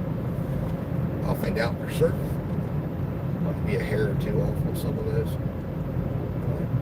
Again, what would be really nice, what would be game changing, is if they would actually send me a large order program, but I don't think they exist very much on the earn by time, at least not in this area, because I haven't seen them. And I used to see a lot of large order programs at one point, and then in the last 6 months they almost stopped altogether. It was here and there, and then I got back into the earn by time, and I saw a couple the last couple days. Nothing today, nothing yesterday. Certainly nothing on Wednesday. It was a really tough day on Wednesday. That's all I'll say about that. There's a few logistical situations that I think I put myself in as well that contributed to the absolutely terrible, but it was one of the worst days I've ever had doing this business. Oh yeah, Zifty. I need to sign up for Zifty. I don't know if it's in my area or not, but maybe it is. I have to look into it. I was just getting back into watching some gig content, and I saw some people talking about Zifty. And it's on my list of people to sign up for. I'm in Deliver That. I believe it's delivered, or is it delivered? Maybe it's Delivered That. Which one is it on my phone? Let me see. Hold on. Oh, Deliver That, I think. Is that it? No. I'm on Delivered. Delivered That I signed up for, but they were only active down in Baltimore, and they never actually activated me.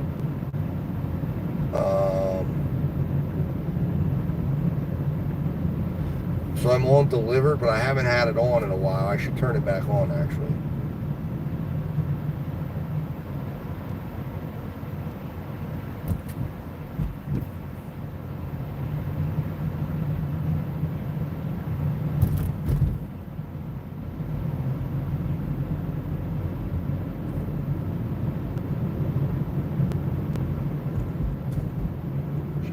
Kid, driving in the dark. I don't know if y'all saw that. Stupid. There's Randy Orton. So Kofi Kingston messed up and blew the move. Stupid. What are you doing, kid?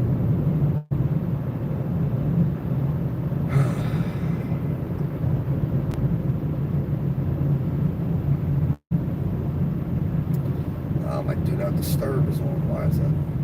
Turn that off.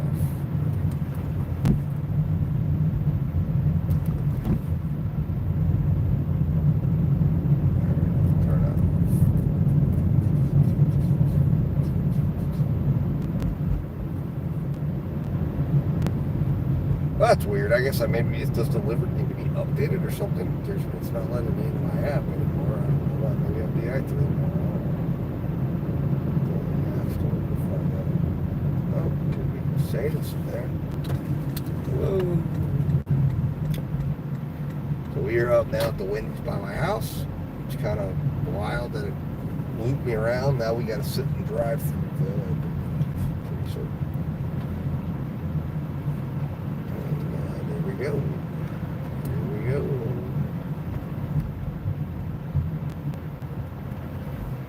They got these new saucy nugs. Has anybody tried the new saucy nugs? Are they any good? They got spicy ghost pepper, garlic parm, buffalo, honey barbecue. Might be a spicy nug tonight.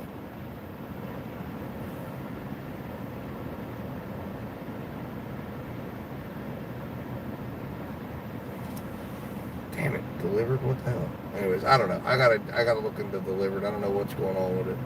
When I get the Wi-Fi, I will. All right, let's hit arrived. Arrived at store, one item, biggie bag. All right.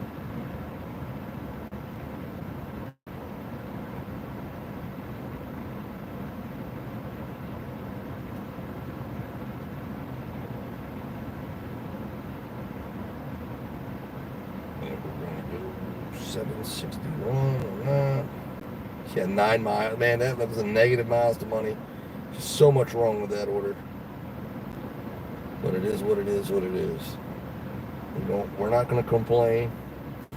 This is absolutely, completely jacked up. 2.8 miles. I don't know where it had my GPS at, but certainly not where it was supposed to be.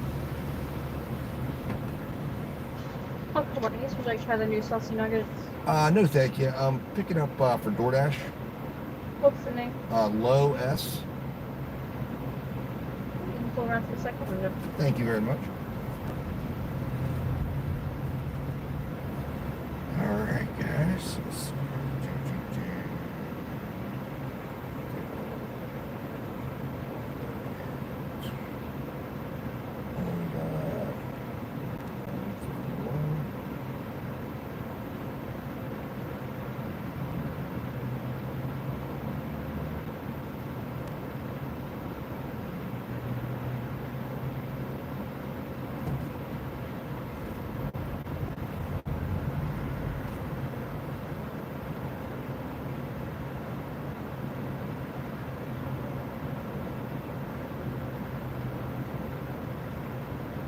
Man, it kind of scares me on this order. I just realized because of the fact that they have this thing all jacked up on GPS,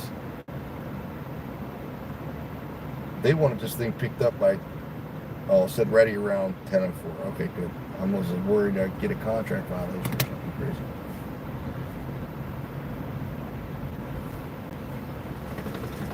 Thank you very much. Appreciate it. Have a good evening.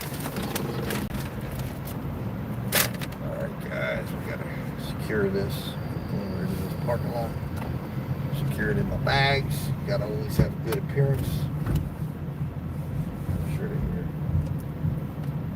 properly handling things for your customers. I'll be right back, guys.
We're going to the, we're going to the damn hotel, not apartments. Shit. Literally right behind. Okay. Yeah. Fun times.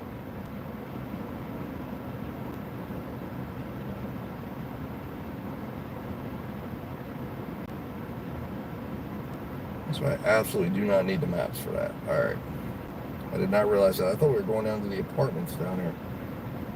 Can't obviously read a map.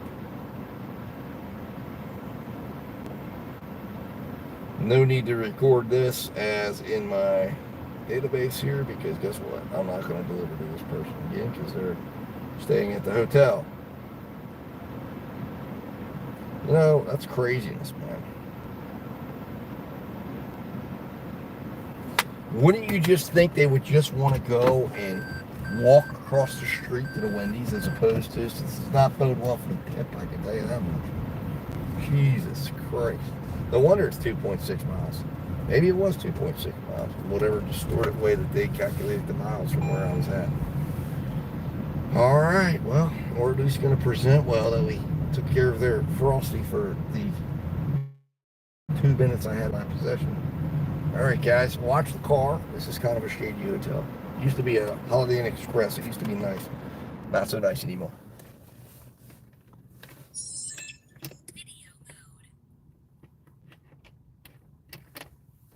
70% is platinum, yep.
All right, guys. So that was there was a tip, thank God. But like I told you, on these earn by time orders, you tend to see the tips look like the base pay, and the base pay looks like the tip. So remember that when I tell you what I was just paid. So I was paid $4.64 in base pay, $2 in tip. So, and then right away, promptly, they sent me another Wendy's order. So we'll go right back over here, and then we're gonna go back to the trailer park, or the other end. That trailer park is like pretty huge. So we're gonna go back to that same area, but on a different end. And this time we hope that they represent a little bit better than Diego did in terms of tipping his driver. We'll forgive Diego. Only one of the days so far. So we'll go 10-14 on that. And this hotel is, you always know you're in a nice fancy hotel when you've got a customer down there complaining that the TV won't work, the TV won't turn on. And then you go up to the floor to go deliver, and there's a bathtub out in the hallway right down near the elevator. I guarantee you that would always bode well if I was walking in that hotel thinking, man, I am home. What a great place to stay. That place has some serious issues. It used to be very nice, but I would not, if I had family, I would not put them up there. There's other places farther down the highway that I would put them up. It would not be worth staying there. I mean, perhaps maybe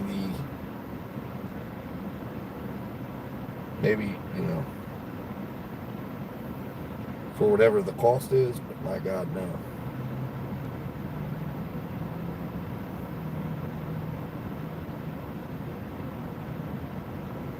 Oh, 10:20.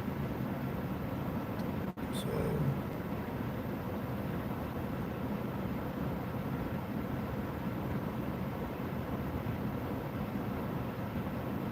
then we're at 2.1 miles. All right. Get busy and get back here to Wendy's. You can see Wendy's right across the street, everyone. Right there is where we were at. Right here to the left is where we delivered at this fine hotel, the Quality Inn. You're over in Fallen Waters, find another place. There's also a Motel 6 across the street. That's probably is competing for elegance. Neither of them are fit for staying, in my opinion. They've both seen better days. Clientele is, anyway. Did you try the new saucy nuggets? No, thank you. I'm actually picking up for DoorDash for Christian R. You can pull around to the second one then. Thank you very much. Appreciate it. We gotta try some of these saucy nuggets. They're looking pretty good. I don't know. Thank you very much. Appreciate it. All right, it was ready to go. Confirm pickup. Get right across the street here. Go right to the same parking spot. Secure our food for our customer. Always make sure you secure the food.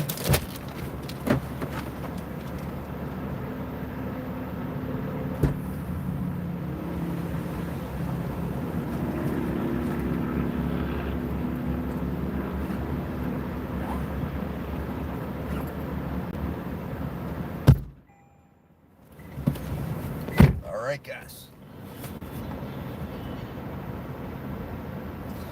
Oh, that's where I have my bag at. Yup. I have my bags back there set up, and I'll just put it back there because it's got a nice spacious area. I have my 2 catering bags set up with the lighters in the bags because I got them from Grubhub, and I have my little cooler that you saw, which is a drink cooler, but it also acts as like a little dash bag.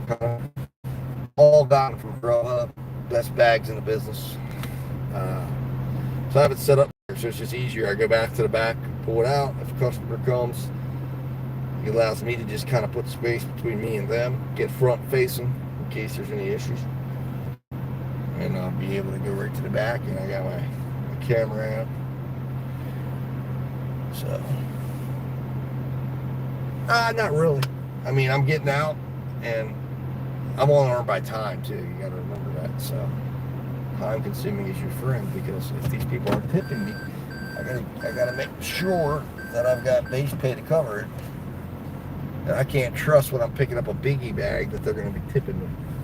And I don't know if this fool's going to be tipping me or not. So, I guess we'll find out. All right, anyways, hold on a second. I got to get the mapping up here. It's giving me a problem. Hold on there. I'm pretty sure I know where to go, but I want to make sure.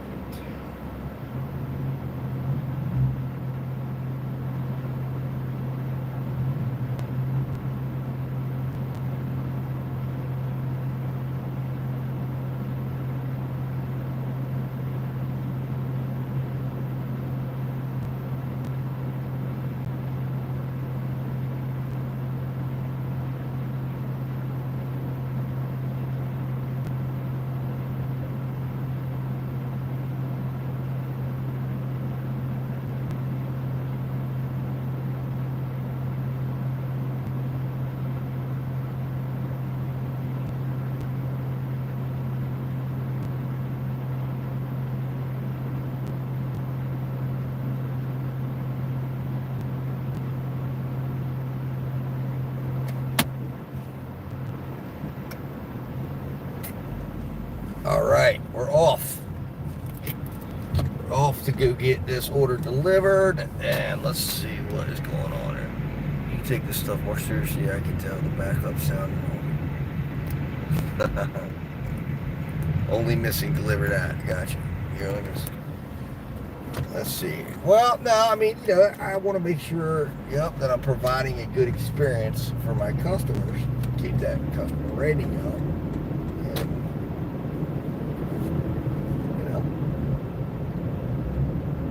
Get it going. I don't want to. I feel like when I pull up to the customer, it's a better presentation if I've got it protected. And I had an old man moment the other day. My son and I were delivering in the Frederick, Maryland market, and first order today, earned by time, I delivered the wrong order to the customer. I had a stack order. And I go and it was, one was supposed to be a pizza order and the other was supposed to be a Chipotle order. So I go in, I deliver the Chipotle order to the pizza customer first. He calls me back. Now, I got lost getting back because it was like an industrial plaza. But when I come up, I hear the guy in there. It's like, oh yeah, was it? The guy walks back in. And I guess they made a bet. He's like, nah, man, he had it in a bag. It's hot. And they were thinking it wasn't going to be hot. I didn't have it in a bag.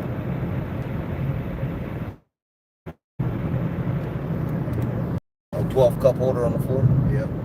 Well, I have a 6 cup holder that I used to keep. I put it in a bag. Once I got these the Grubhub orders. What's really nice is you can put, like, it fits perfectly, so you can put your little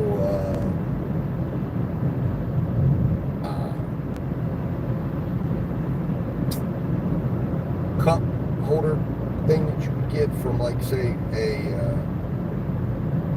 store, and then it'll hold 6 around it. So I can hold a total of 10 just in one. I've got 2 of them, so I can hold up to 2 cups.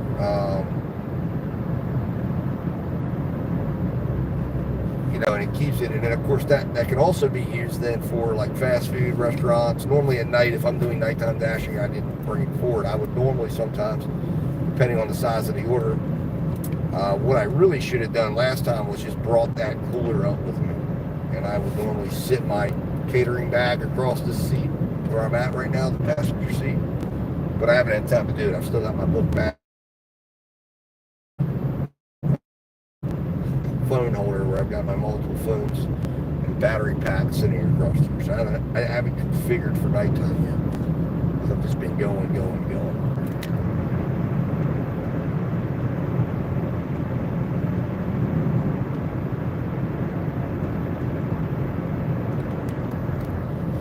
So let's see here. here, one thing we need to check on, I haven't checked on in a minute since I've been getting these orders, is did we go up at all on the ratings? Because that's very, very important. 95%. So no increase in the ratings as of yet. We're still plowing along at 95%. I anticipated this. I figured this is what was going to happen because I knew I was hitting a spot where I was going to be stuck for a while. So I know we got quite a few, probably more deliveries to go until we hit the coveted 100 spot. And we'll look at the numbers here in a little bit. It's 10:24. We're going to be ending at 36 minutes, so we'll see what DoorDash brings us for 8 hours.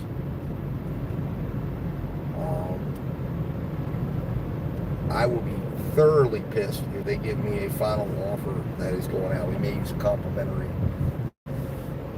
Cancel. 95%. Yeah.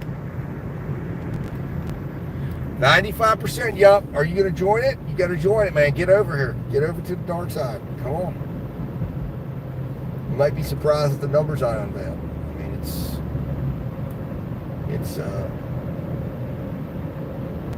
I mean, and I didn't utilize Spark at all today. There was actually a $25 shop I didn't worry with because I've been pretty much hyper-focused on DoorDash to get up to 100%. And then we're going to bring in the others.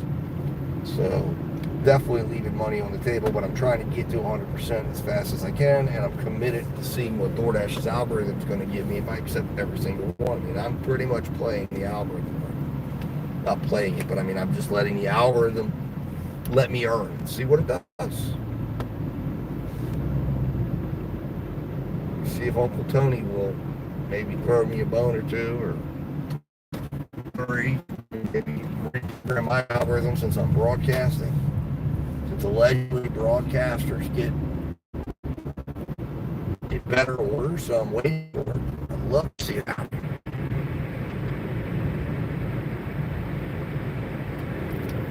Go autopilot. Yeah, well, I mean, right now, listen, I'm going to be honest with you. It's not been, obviously it's stinging when you have somebody like Diego not tipping. And we're about to go back to Diego's house. He's probably going to think I'm coming back to address this non-tip, but I'm not going to. But that hurts a little bit. But you get past that and you let it go and you put it in a rear view and you're just like, it is what it is. Oh, look at this. This is great. Because I'll tell you what, this would normally be a frustration point. Because I can't tell you how many times I've been at that box right over there waiting for the customer, and then I have to wait for a car to come because the customer doesn't freaking answer. Or doesn't give me the lookup, and you have to try to figure out who, you got to try to go through, because they have to give you, there's a number. It doesn't coordinate with their address. Now, Fancy Philly should be, it's actually kind of funny that it brought us in this way. But I think it may have brought us in this way because that's just kind of a preferred way they want you to come in. Because Fancy Philly is on the other side of this trailer park, which is actually, there's a way to get out. It's all the way over here that would have, we passed the entrance. But anyways, whatever. We're on there by time. We may need those extra minutes. That extra 22 cents is a minute. This way, and this is going to get us to the next section of the trailer park. You guys didn't get to see all this last time because I had you guys turned around the wrong way. So you guys are getting to see this. This is one of the biggest trailer parks in the area. A lot of business at night comes out of this area, and it's lucky if this is the person I think it is. He might be waiting outside for me. It's very possible. We'll see. But, like I said, we'll jump out. We're showing that we secured his order, took care of it, kept it warm for him. And maybe we're getting, if there wasn't a tip, maybe he'll add it in later, but I'm hopeful. I think my opinion on this is it's going to be somewhere in the range of $250 to $350 on this. But we'll see. All right, let's switch over to the app.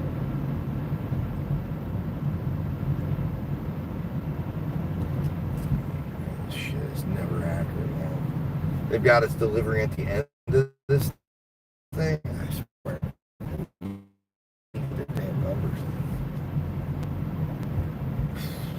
All right. This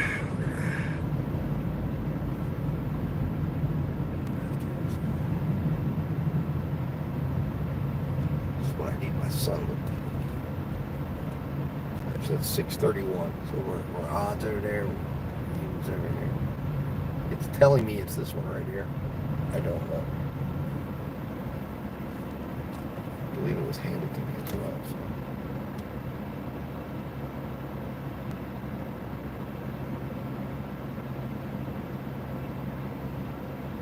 Okay. Oh no, it's leaving it at the door. Oh. Just leave it at the door. All right.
All right.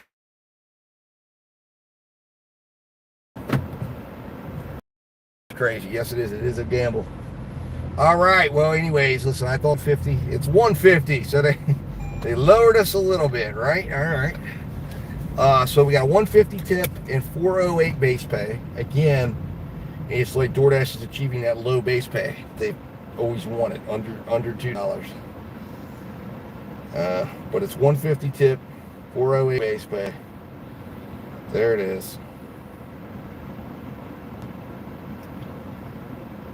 So not great at all, but I never delivered to that house before. It's definitely not who I thought it was. I've delivered to a lot of people that I've never delivered to before because these orders would have never made it past quality control. That would have been a $350 offer. I'd have been like, nah, that's all right. Let's pass on that. So here we sit, 558. But that was still a good miles to money on it. 558, 2.1 miles offered.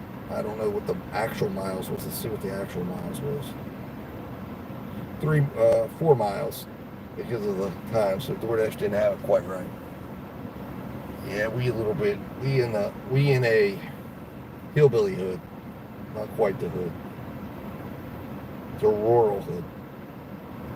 Alright, so let's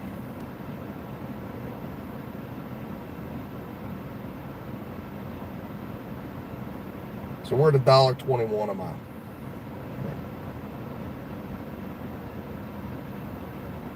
And now we're at $147.50, so we're $2.50 shy of $150, which was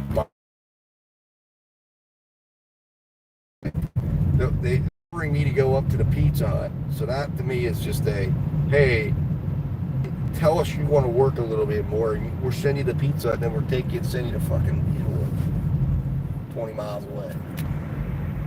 Is they didn't tip. That's why you're never there, Steve. I love you, man. Yeah. Nah, I got you. That's why I'm never here. You're right. I mean, you know. my newest member. We have one member now. We have a new rational member. Really, really rational tier. So that's awesome.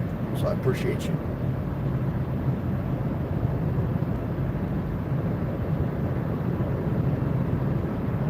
It's a huge victory for the channel.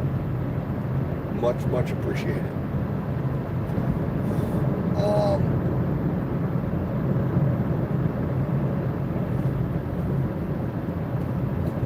So basically, guys, I'll be pursuing 100% tomorrow. Monday we will be back at it, but as I mentioned earlier today, I will have some assistants with me, so I may or may not be streaming all the time while I'm out, so we may miss some of it. Don't worry, I'll try to go in and out. But I know when my assistants are with me, my one particular assistant, he likes to man the radio. I don't think YouTube would appreciate some of the songs he plays. So, yeah.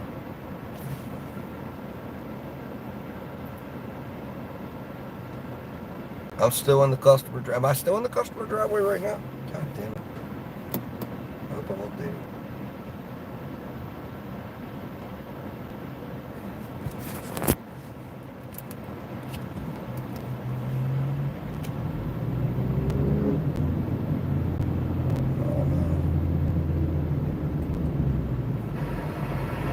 Oh no, I'm back up.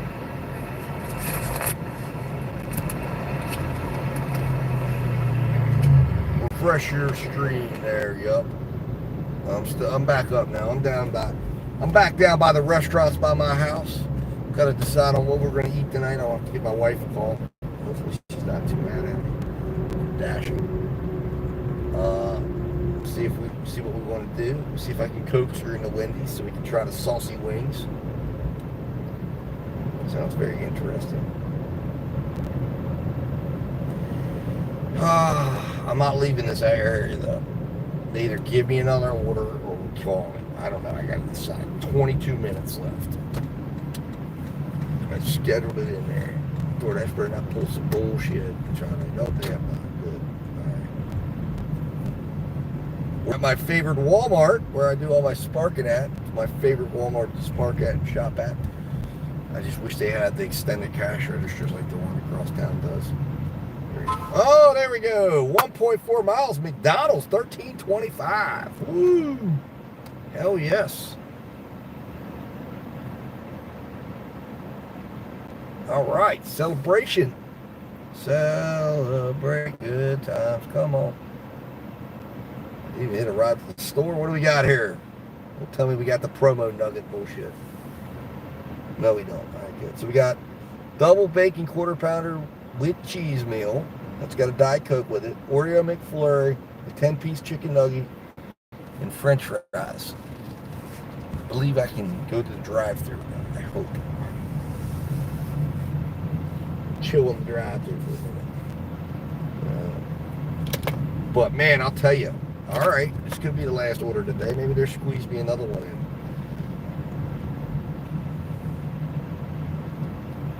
Oh my God. Jesus Christ. Can I go inside? Oh. What in the hell, dude? What are they doing? There's nobody on the other side of this. We have some inefficient people running the drive-thru line right now. It's one-sided, number one. At least we're on earned by time, right? I guess what's going to happen here is this is going to be like $4 base pay and $2 tip. That's where we're going with this, I guess. All right, so let's see here. Never delivered to this individual before. Yep, never delivered to him. Okay.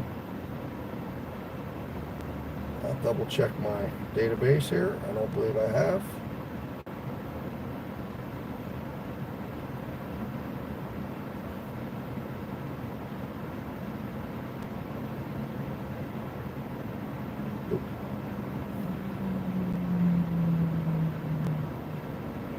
Nope, I have not.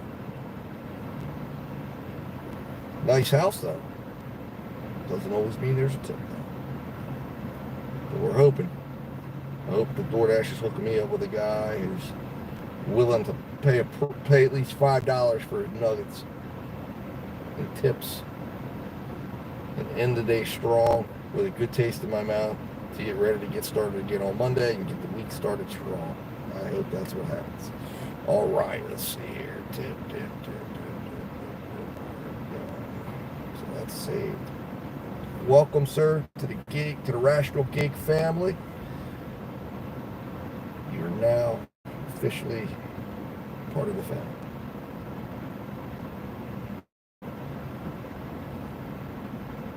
You will be afforded the respect you afford me, because I will remember the last tip you gave me or didn't give me. You will be graded accordingly. Paste.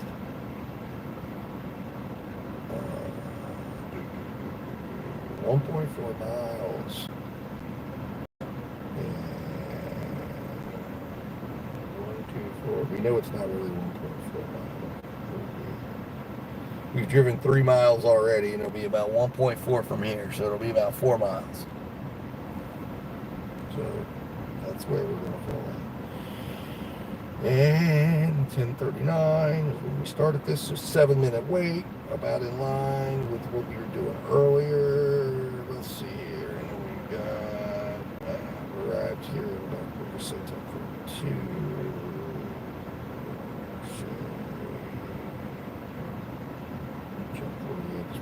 So they are not. This is not necessarily the last order I'll do. Could be. But I'm thinking DoorDash is going to squeeze one in. The question is, are they going to try to really screw me on this? I mean, they have me set up. They're being so nice to me right now. I feel like they're sweet talking me into sticking me here, and then they're going to just absolutely jam it to me at the end of this and send me like 10 miles down the road. Like, if they don't do that, I'm going to give them mad credit for that. Let's see what we got here, guys. 35 votes are in. Platinum Dasher, 40%. Gold Dasher, 17%. Silver Dasher, 6%. And 37% is Bottom Dasher. Yup, if you're still here, what are you? Are you bottom, silver, gold, or platinum? Let me know. And 50% is bottom. Anything under 50% would be considered Bottom Dasher. That's the bottom half. So we have over, pretty interesting, 63% of the 35 people that came into this chat and voted are over 50% acceptance rate. That's pretty incredible. It's pretty incredible. Only 37% are willing to be below. And I guarantee you that number would have been shifted 2 years ago. DoorDash has done its job. And then you got Platinum Dashers. Over 70% is leading the way. 40% of the people here are over 70%. It's crazy. All right. So now we're going to end the poll. And we're going to ask a question.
Okay, so Platinum Dasher fell. Somebody else voted. We got 36 votes in. So 38, 36, bottom, gold 19, and silver 5. So Platinum. So bottom Dasher grows up a little bit.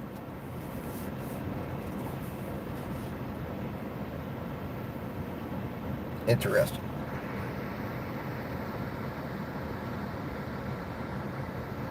All right, let me, sorry guys, yep, I went out. Yes, I did get your, if you're still there, yep, I got your email and I just texted you.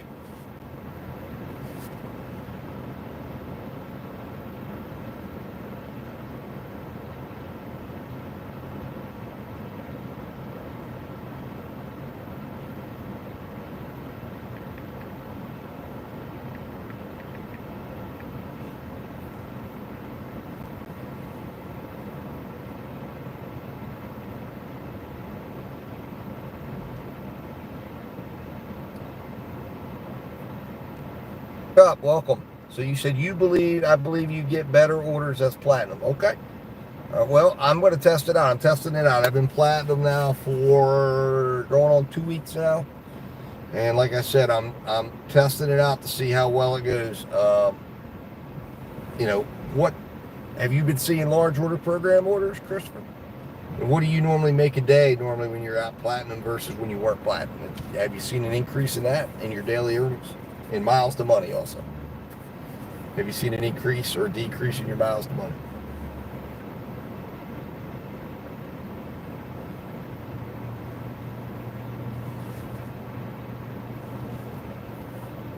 Not so much large order. Yeah, I haven't seen many large orders myself. I used to see a lot when I was in the large order program external to all of this stuff.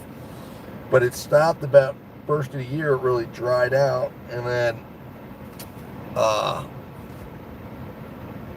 And then now we got the platinum. I thought, well, hopefully maybe it'll come back. So I decided I was going to get up to 70% and see what happens. I called in because I never got invited to take a picture of my bag or anything like that. There was no indication besides it was just a perk listed. And I never saw, and then a couple of them have come in that I've gotten recently. They didn't show catering bag required. It was over $100, and there was one from Red Lobster, one from a sushi restaurant. Both of them, I knew they were over $100. The tips represented they were over $100. I even called and confirmed with support, and they acknowledged, yes, they were large order programs, but they said they're not listed in the bag anymore. So I don't know, it's weird. Very odd, but it is what it is.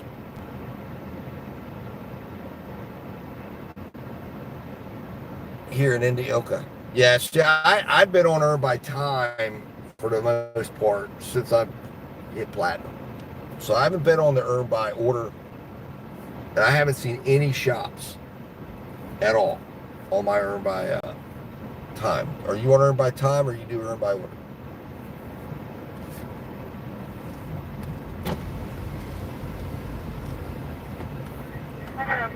Yeah, pick it up for DoorDash for order number 071.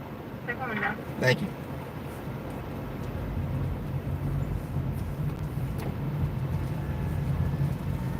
All right, here we go. We're 3 cars out, guys. And if I was on an Earn by Order deal and it was like $6, I'd be screaming right now. I'd be like, man, you're killing me. But right now, I'm just making money, man. Just racking up that base pay. I wish we were on some sort of promo. I guess there's no promos going on. Let's see. Is there any promos tonight? Nah, nothing. That sucks. Be nice.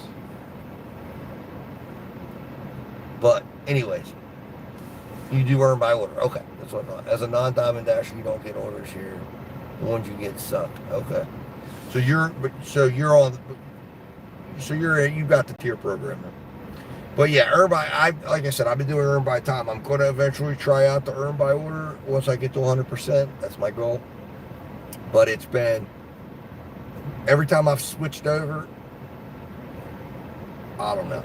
I've seen a lot of orders that have just been like, now again, I know I got to open my mind up on that. It's been difficult to do, but I did it last June.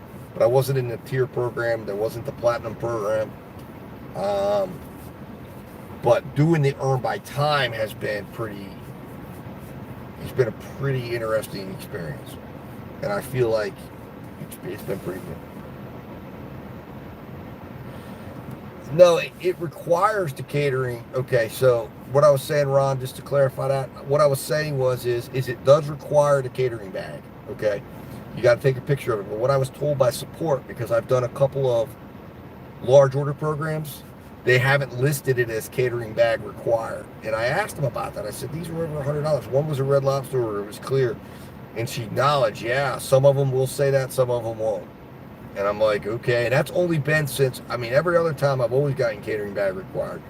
So, that's been since the tier program come. I've never seen anything that's coming over $100 not saying catering bag required. But it seems like, and these have been on earn by time, of course. So I don't know if maybe it's the earn by time program that they're hiding it because it's earned by time and they're just not listing things like that. So it's just, you're just getting the hourly or whatever. But the one day I got, it was like a $41 tip. It was a really good payout. I got $41 on the tip, and I think I got like $7 or $8 on the base pay. So it was like almost a $50 payout. It's really good. And then I got a sushi order that was like $18 tip, and it was $11 on the payout. They had me travel. Well, I thought I did too. That's why I called in, and they said, no, you're registered in, and if you're in a non-tier, because I have there's still some zones in my area that are non-tier, like that are around me. Like if you go over there, you're in it. Like we have your catering bag on file, you're good. And then if you're in a tier zone, you're good. And because I was worried, because I was like, they never asked me to take the picture. When I became a Platinum Dasher, I was seeing people getting the welcome, take a picture. And I'm like, I never got it. And I haven't seen a lot of large order programs. And I know I got a catering. Before when I experimented with Earn by Time, I got catering orders, like actual real catering orders. Turn you guys around so it's not recording the people here as we pull up. But now it's like I haven't got any, and it's weird. So I was worried. I'm like, am I not in the program anymore, or did it bypass me, or am I?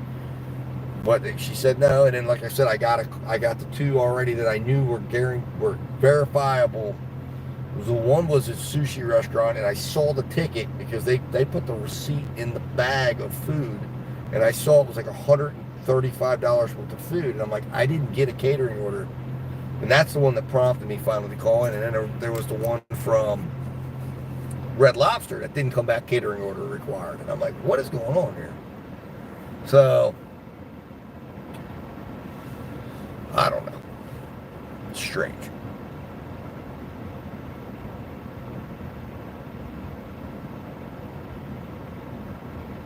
What are the top 3 benefits of Earn by Time? I would say you're not having to worry about stressing over seeing the initial upfront payout. In other words, you're not seeing, say, a $6 for 6 miles. You're just seeing the hourly. Number 2, you're getting paid for the extras. So traffic, drive-thrus, get to your benefit. And then I would say the third is probably just, it's a lot less, it's like you're just hitting accept, because you have to hit accept. So you're letting the algorithm kind of work you around. And like I said, the only day I've had a problem with that so far, where it got really extremely bad, I literally drove at an extremely low miles to money. That was below $1 a mile. That was this past Wednesday. And I'd been doing Earn by Time for about a week and a half at that point. And every other day I would run maybe sometimes at 85 cents a mile, 90 cents, but they would always bring you back up. It's like tonight, it brought me back up. Last time I looked, I was at $1.28 before this order. whatever it turns out to be. And you know, that's total, not offered. You know, now on when I'm not on earn by time, I'll get sometimes $2.50, $3 accepted, and I'll end up burning some of that off, and still end up around $1.50 to $1.75, sometimes $2, depends on what apps I'm working. If I do a lot of food delivery, it falls sometimes a little under the $2 mark.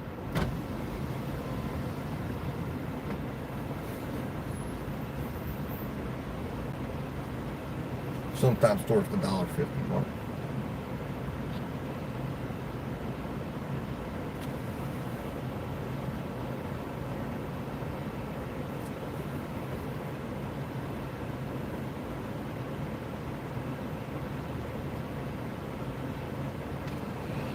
Hello, I'm picking up for DoorDash. Yep, for 071.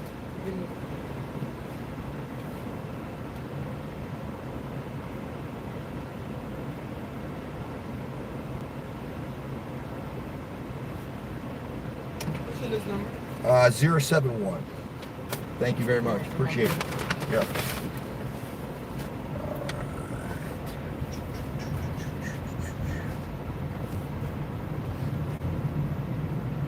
All right. We'll be right back. And yes, Ron, I will, Chris, I will answer your question here in just a moment. Just a second. Get these orders.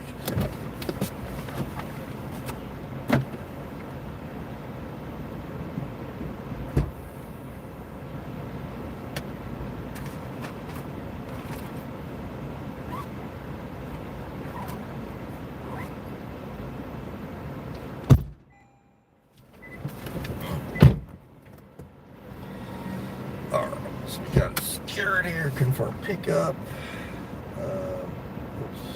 071.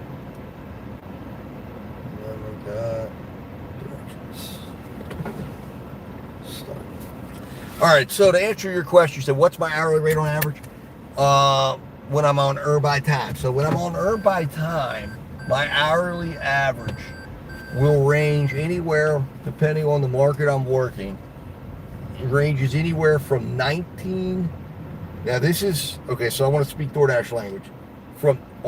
My dash time will range anywhere from about 19 to about $30 an hour, depending on time of day.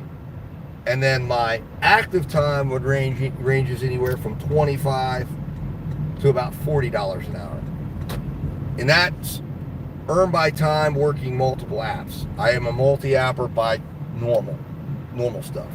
So that's using Spark, Grubhub, Uber Eats in there. Now, since I've been doing this experiment here, I've just converted all the way to earn by time. And in the last 2 weeks, in my run up to try to get to 95% and beyond, I've been ranging anywhere from my lowest day, like the other day, Wednesday, which was a really just disheartening day. I made $16.15 an hour dash time, and I made 24 or 23 and some change active time. It was a real tough one. And then I've been ranging anywhere from 20 to 25 active, and I've probably been anywhere from, like I said, a low of 16 to a high of about $23, which was the day I made $212 so far from what I've seen. So I'm seeing lower earnings, but I'm also seeing like less sitting, there's been times that, you kind of wear something you're sitting, but it always seems, as I'll tell myself, it'll always get corrected. You got to be willing to sit there long. But what I've seen with this is it's like I can go out, and like today I've been earning out $20 an hour consistently. We'll see where I end up at. We're gonna check the numbers because after 11 it should end my dash, and we'll see exactly where I fell in for today. And I got a feeling based on the numbers that I feel it, having worked 8 hours and made somewhere around 150 to, I'm going to say somewhere between 150 and $154. I don't see this. I don't know how much base pay this generated. that we were on this for maybe a half hour. So if I got a $2 tip on this order, it'd probably be at around $8. If I get a $5 tip, it could be another $11. I don't know. We'll see. If I get no tip at all, I'll probably be $5 to $6. So I'll be somewhere in the range of between 150 and 160 bucks. That's where DoorDash is going to land me for $80. Now, thinking that I'm accepting every offer, not filtering out anything, it's not horrendous. It's not like it was the other day where I drove I made $160, drove 195 miles. That was horrible. That was just disheartening to the soul, crushing for the soul. I'm a retired Army, so I can try this out for fun. I'll stay in touch. What I do. Oh yeah, definitely. Please do it. I'm going to be, like I said, while this is going on, I'm going to be going live. There'll be some days, like I said, when I have my assistants in the car, when I have my sons. I may not be fully, just because they're here in the car, and I don't want to broadcast them all out to YouTube. And my sons, they like to play their music and their copyrighted stuff and all that stuff. So I'll come in and out. I'll update you guys. I'll do some community post on what's going on. But when it's just me in the car and I'm going out at night, there might be some days where I'll have earlier in the day, I'll have my kids with me, and then I'll go out for a little while later. I'll come out and let you guys know, keep you abreast of what's going on. So pop in and let me know. Come in and visit. All right, where are we at here?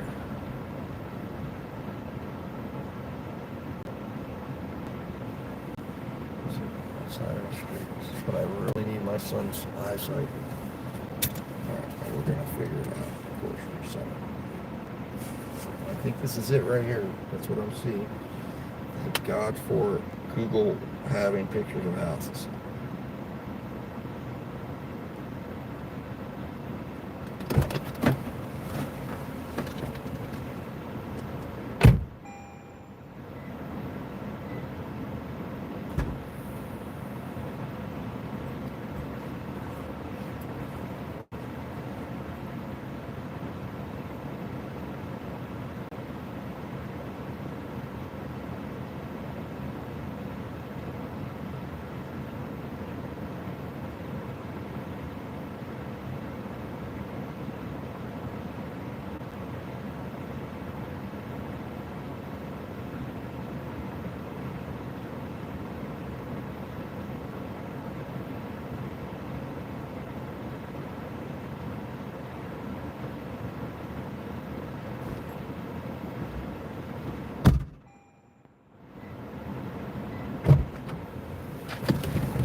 Alright guys, so there it went.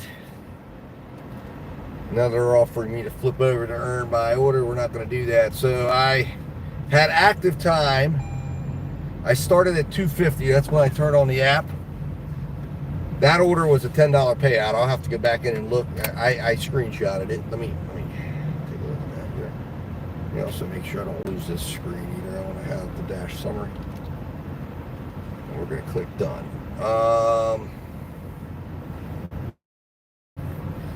Still all sorts of red, but we're ending the day. I gotta get home. Alright, so we got on that last order $5.99 base pay, $4.50 customer tip. So this would have been a $6.50 payout. They would have probably shown me on the old earn by offer, they would have shown me $6.25 plus, because they would have known there was a wait in the drive-thru. I would have got 25 cents extra for waiting. So I made extra money on this order for certain. So let's plug it in. Alright, so we're gonna go 1106.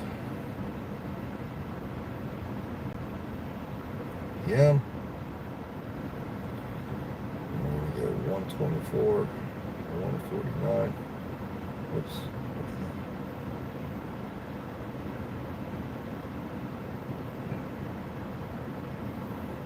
Apparently.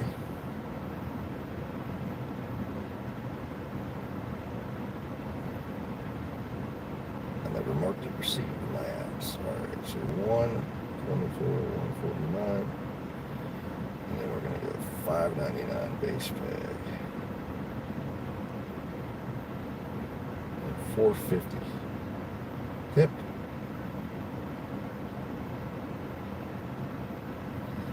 All right.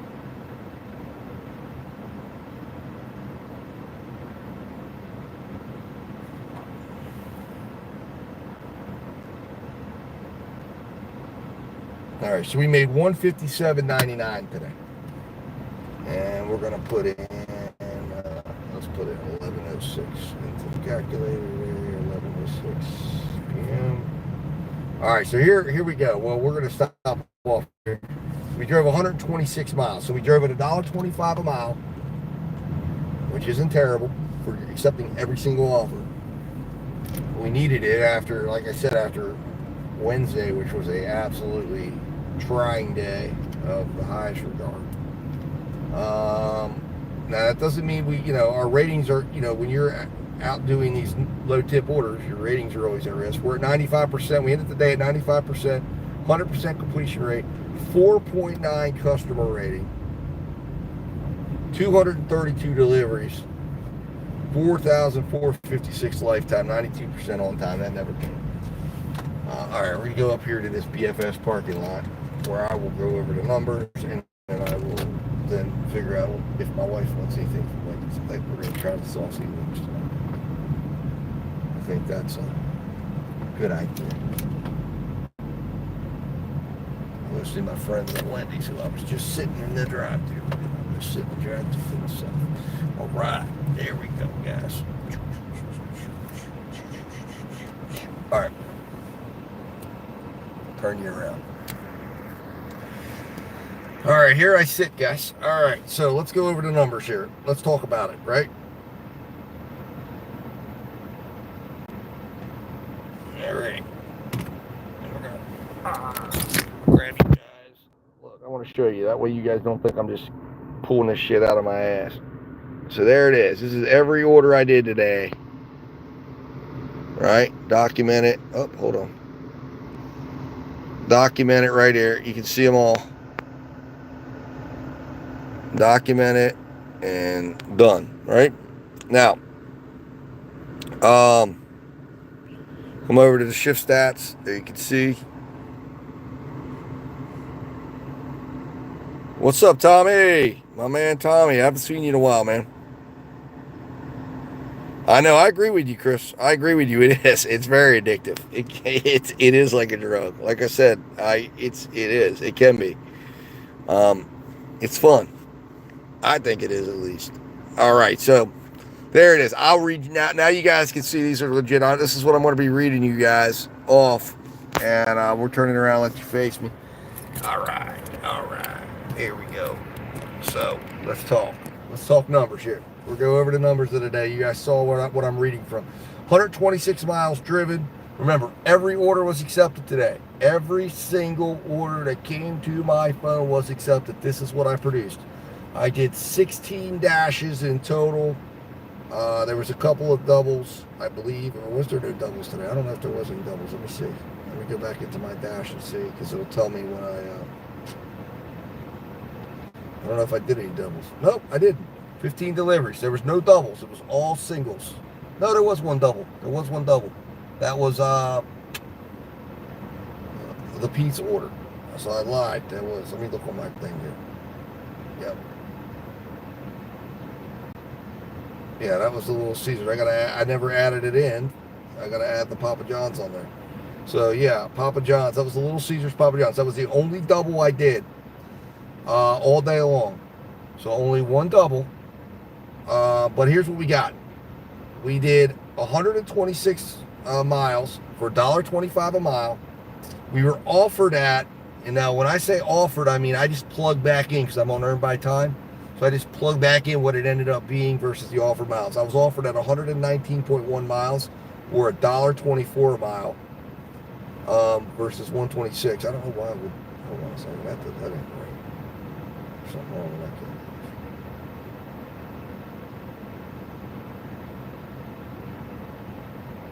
5 minutes. That's insane.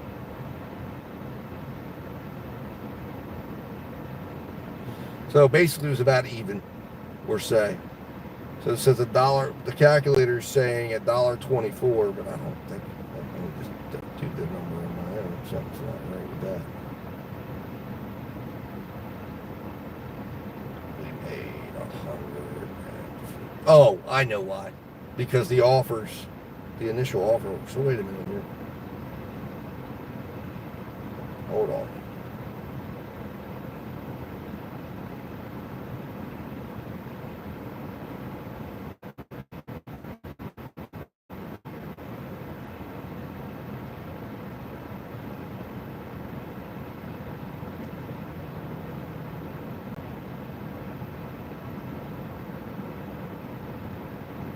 Oh, sorry guys. There's a reason why that was off, because I never put in the final order. All right, there we go. I knew there was something wrong.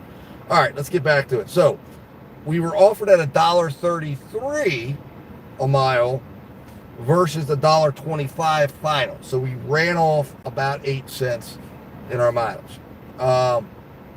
We ended up waiting 5 minutes on average for an order. So that's a big change for me there, because I would normally wait a long time for orders. On average today, we waited 5 minutes between orders. So there was a 5-minute wait time between orders. We spent an average of 31 minutes on an order. We had an 84% work rate, meaning we worked 84% of the time. Now, my average delivery value, or this would be known as active time, my active hourly rate was $22.95. And my hourly rate on dash time was $19.19. So we would have had to work another couple of hours to hit $200 for certain, because we were only at $157.99. But we would have needed to probably work another 2.5 hours if we were going to maintain that $19.19. And it's a Saturday night, we very well might have.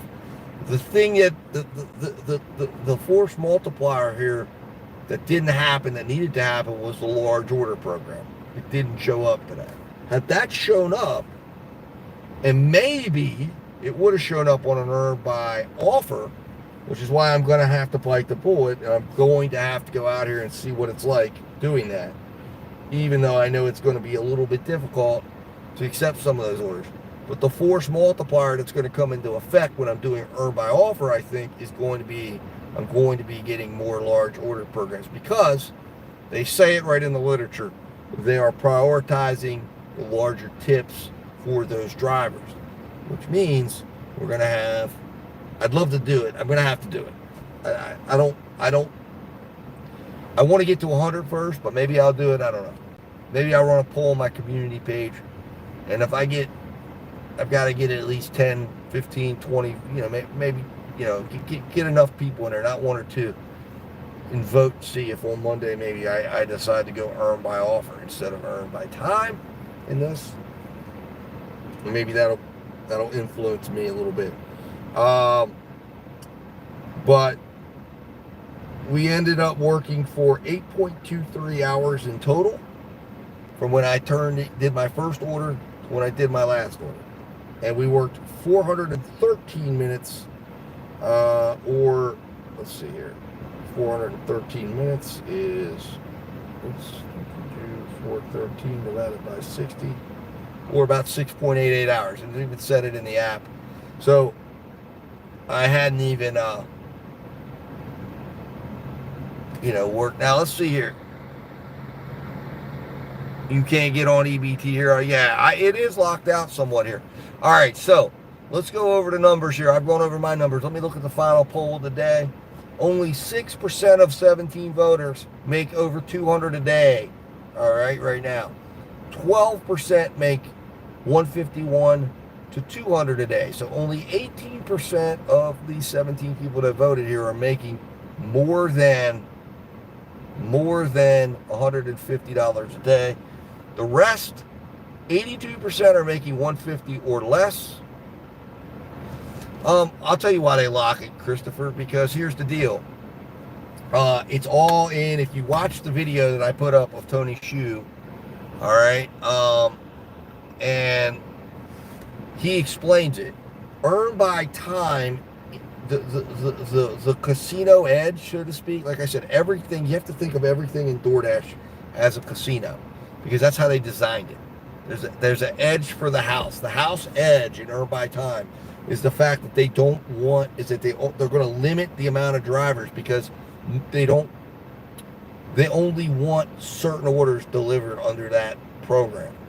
So they're going to have to create drivers on the other side that they can then parallel those offers. Like I was saying earlier today, I put it up.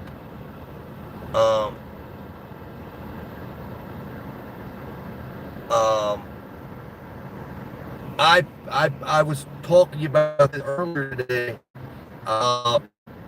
in the idea that the offers parallel each other. In other words, if you look at the Earn by Time offers, the base pay and the tip will a lot of times look like it's in reverse. And then they're going to hold back the larger tips that are on the Earn by Offer side are the ones that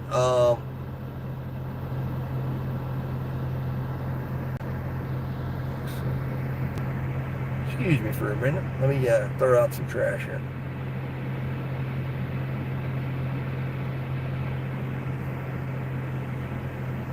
There we go, Sherman. Thanks for stopping by. Anyways, essentially, they parallel each other. So what's happening is those large orders, like that's why I said the large order program, you're not going to see them as frequent on Earn by Time because those are the ones that are financing the Earn by Time.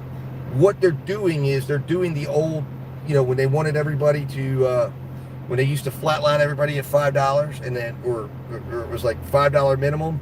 And then if you tipped over $5, on those orders, they would only give you, so for instance, they were guaranteeing everybody $5, but if the tip plus the base pay of $1 equaled $7, you only saw $2 extra. So they were keeping the rest of that tip. They're doing the same thing. This is just a different way of doing that.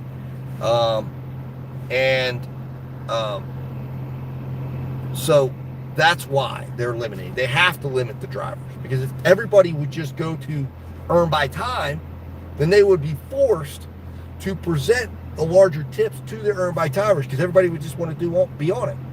So they forced you to have two sides, and by having two sides, that's why Tony Hsu said openly when the commentator, if you go back on the channel here and watch, it was a few videos back, I found the old interview, and in the interview, I think I cut it into a short, and I don't know if I viewed the entire video, but Tony Hsu says, the guy's like sitting there going, how can you afford, you're paying people $15 an hour to do food delivery, how can you afford this? This is great. Tony Hsu's like pretty much looking at him like, that's not what we're doing, entirely. It's not quite that way. Because he said, and that's when he goes into this explanation where he says, you got to have a mature market and you got to have enough orders and enough order volume to be able to present that program. Because reality is they're using both sides of the coin and that's why he said ultimately when these programs completely head out into a market and take over a market, it's going to have the effect to bring both programs in parallel with each other. So if we want a Dasher to make $25 an hour active time and $19 an hour, between $15 and $19 an hour dash time, that's what's going to happen. And between 20 and 25 or 20 and 30, whatever it is. And when we unleash these programs, it's going to have a pulling effect, which is why my conclusion is when I do this, you're going to see, as I'm coming up Earn by Time and collecting data on it, I believe that's exactly what I'm going to find. And my theory of it has always been, if you want to make more than just average, you're going to have to end up correct. Yes, Chris. It's designed to keep delivery, but it's also designed to be able to utilize the larger tips.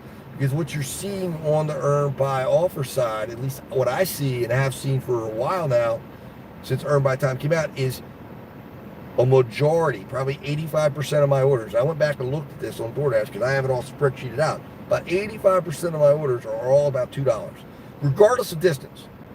could be 10 miles, and I'm getting $2. Might be a $25 tip, might be a $10 tip, might be a $15 tip, but it's $2.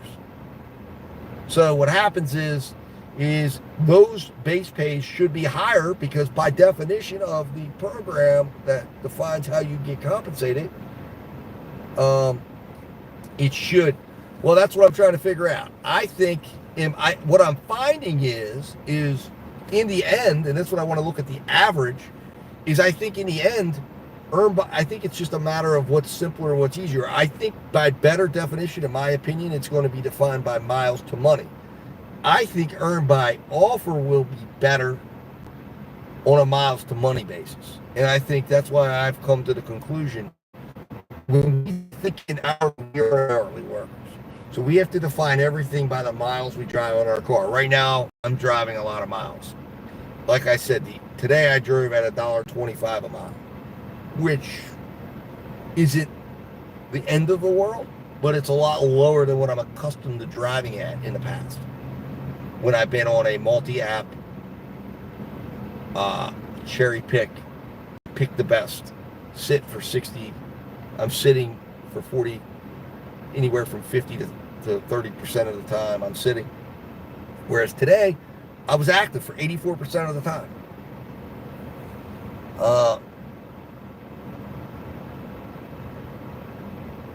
You said, Buster Hyman says, I have no idea who's taking $2 orders over 5 miles. It's denied.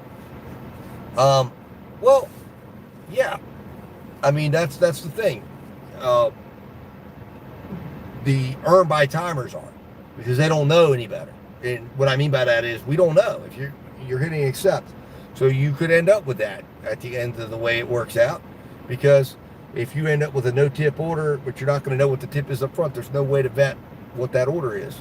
So you're making $13 an hour, $14 an hour, $17 an hour, and you end up taking a 2-mile offer, and you get paid, or you take a 5-mile offer and you only get paid, like in my market, you only get paid maybe $4 for it. There you are. You're in a negative, or because you got it done too quick. So, well, in my market, I haven't seen shelves of food that aren't delivered. Like, that's not something I've ever seen in the market that I've worked in. Now, I've seen it on TikTok. I've seen people putting it up. I'm not denying that it's not there in some markets. But in my market, we seem to have a lot of workers that are willing to go out and work and hit the accept button and fight to get up to 70%. And judging from what I've seen here on what people are telling me their acceptance rates are, 40% being platinum, and the rest, and only about 36% were bottom dashers. We got a lot of workers out there. So I don't know if that's exactly accurate what we're seeing everywhere. But let's see here. So we have 20 votes in, less than 100 a day is 40%. 100 to 150 a day is 45%. So about 85% are making 150 or less a day. Only 15% are making over $150 a day in a gig market right now. I guess the next question when we're live again will be, how long do you normally work? And we'll see what the percentages are on that. But anyways, guys, it's been great today. I appreciate everybody that stopped in. I appreciate everybody that's contributed. Work schedule right now, tomorrow I'm off. Monday I'll be back. I'm not sure on the lives, on how live I'll be, because I will have assistants with me that day on Monday and Tuesday. We'll be back out live all day on Wednesday, live all day on Thursday, for certain. And we'll be intermittently lives on Monday and Tuesday. And we're trying to do maybe on Monday or Tuesday night. If I don't get a lot of live time, I'll come back in and I'll do it at my desk live, go over numbers, go off,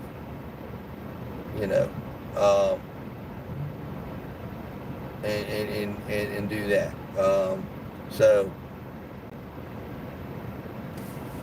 So anyways, see you guys later. Tommy, see you later. And thanks for stopping in, rest of you. Thanks for stopping by. I'll talk to you soon. And stay positive out there. And consider joining joining the experiment here. And I'll see you soon. Stay rational.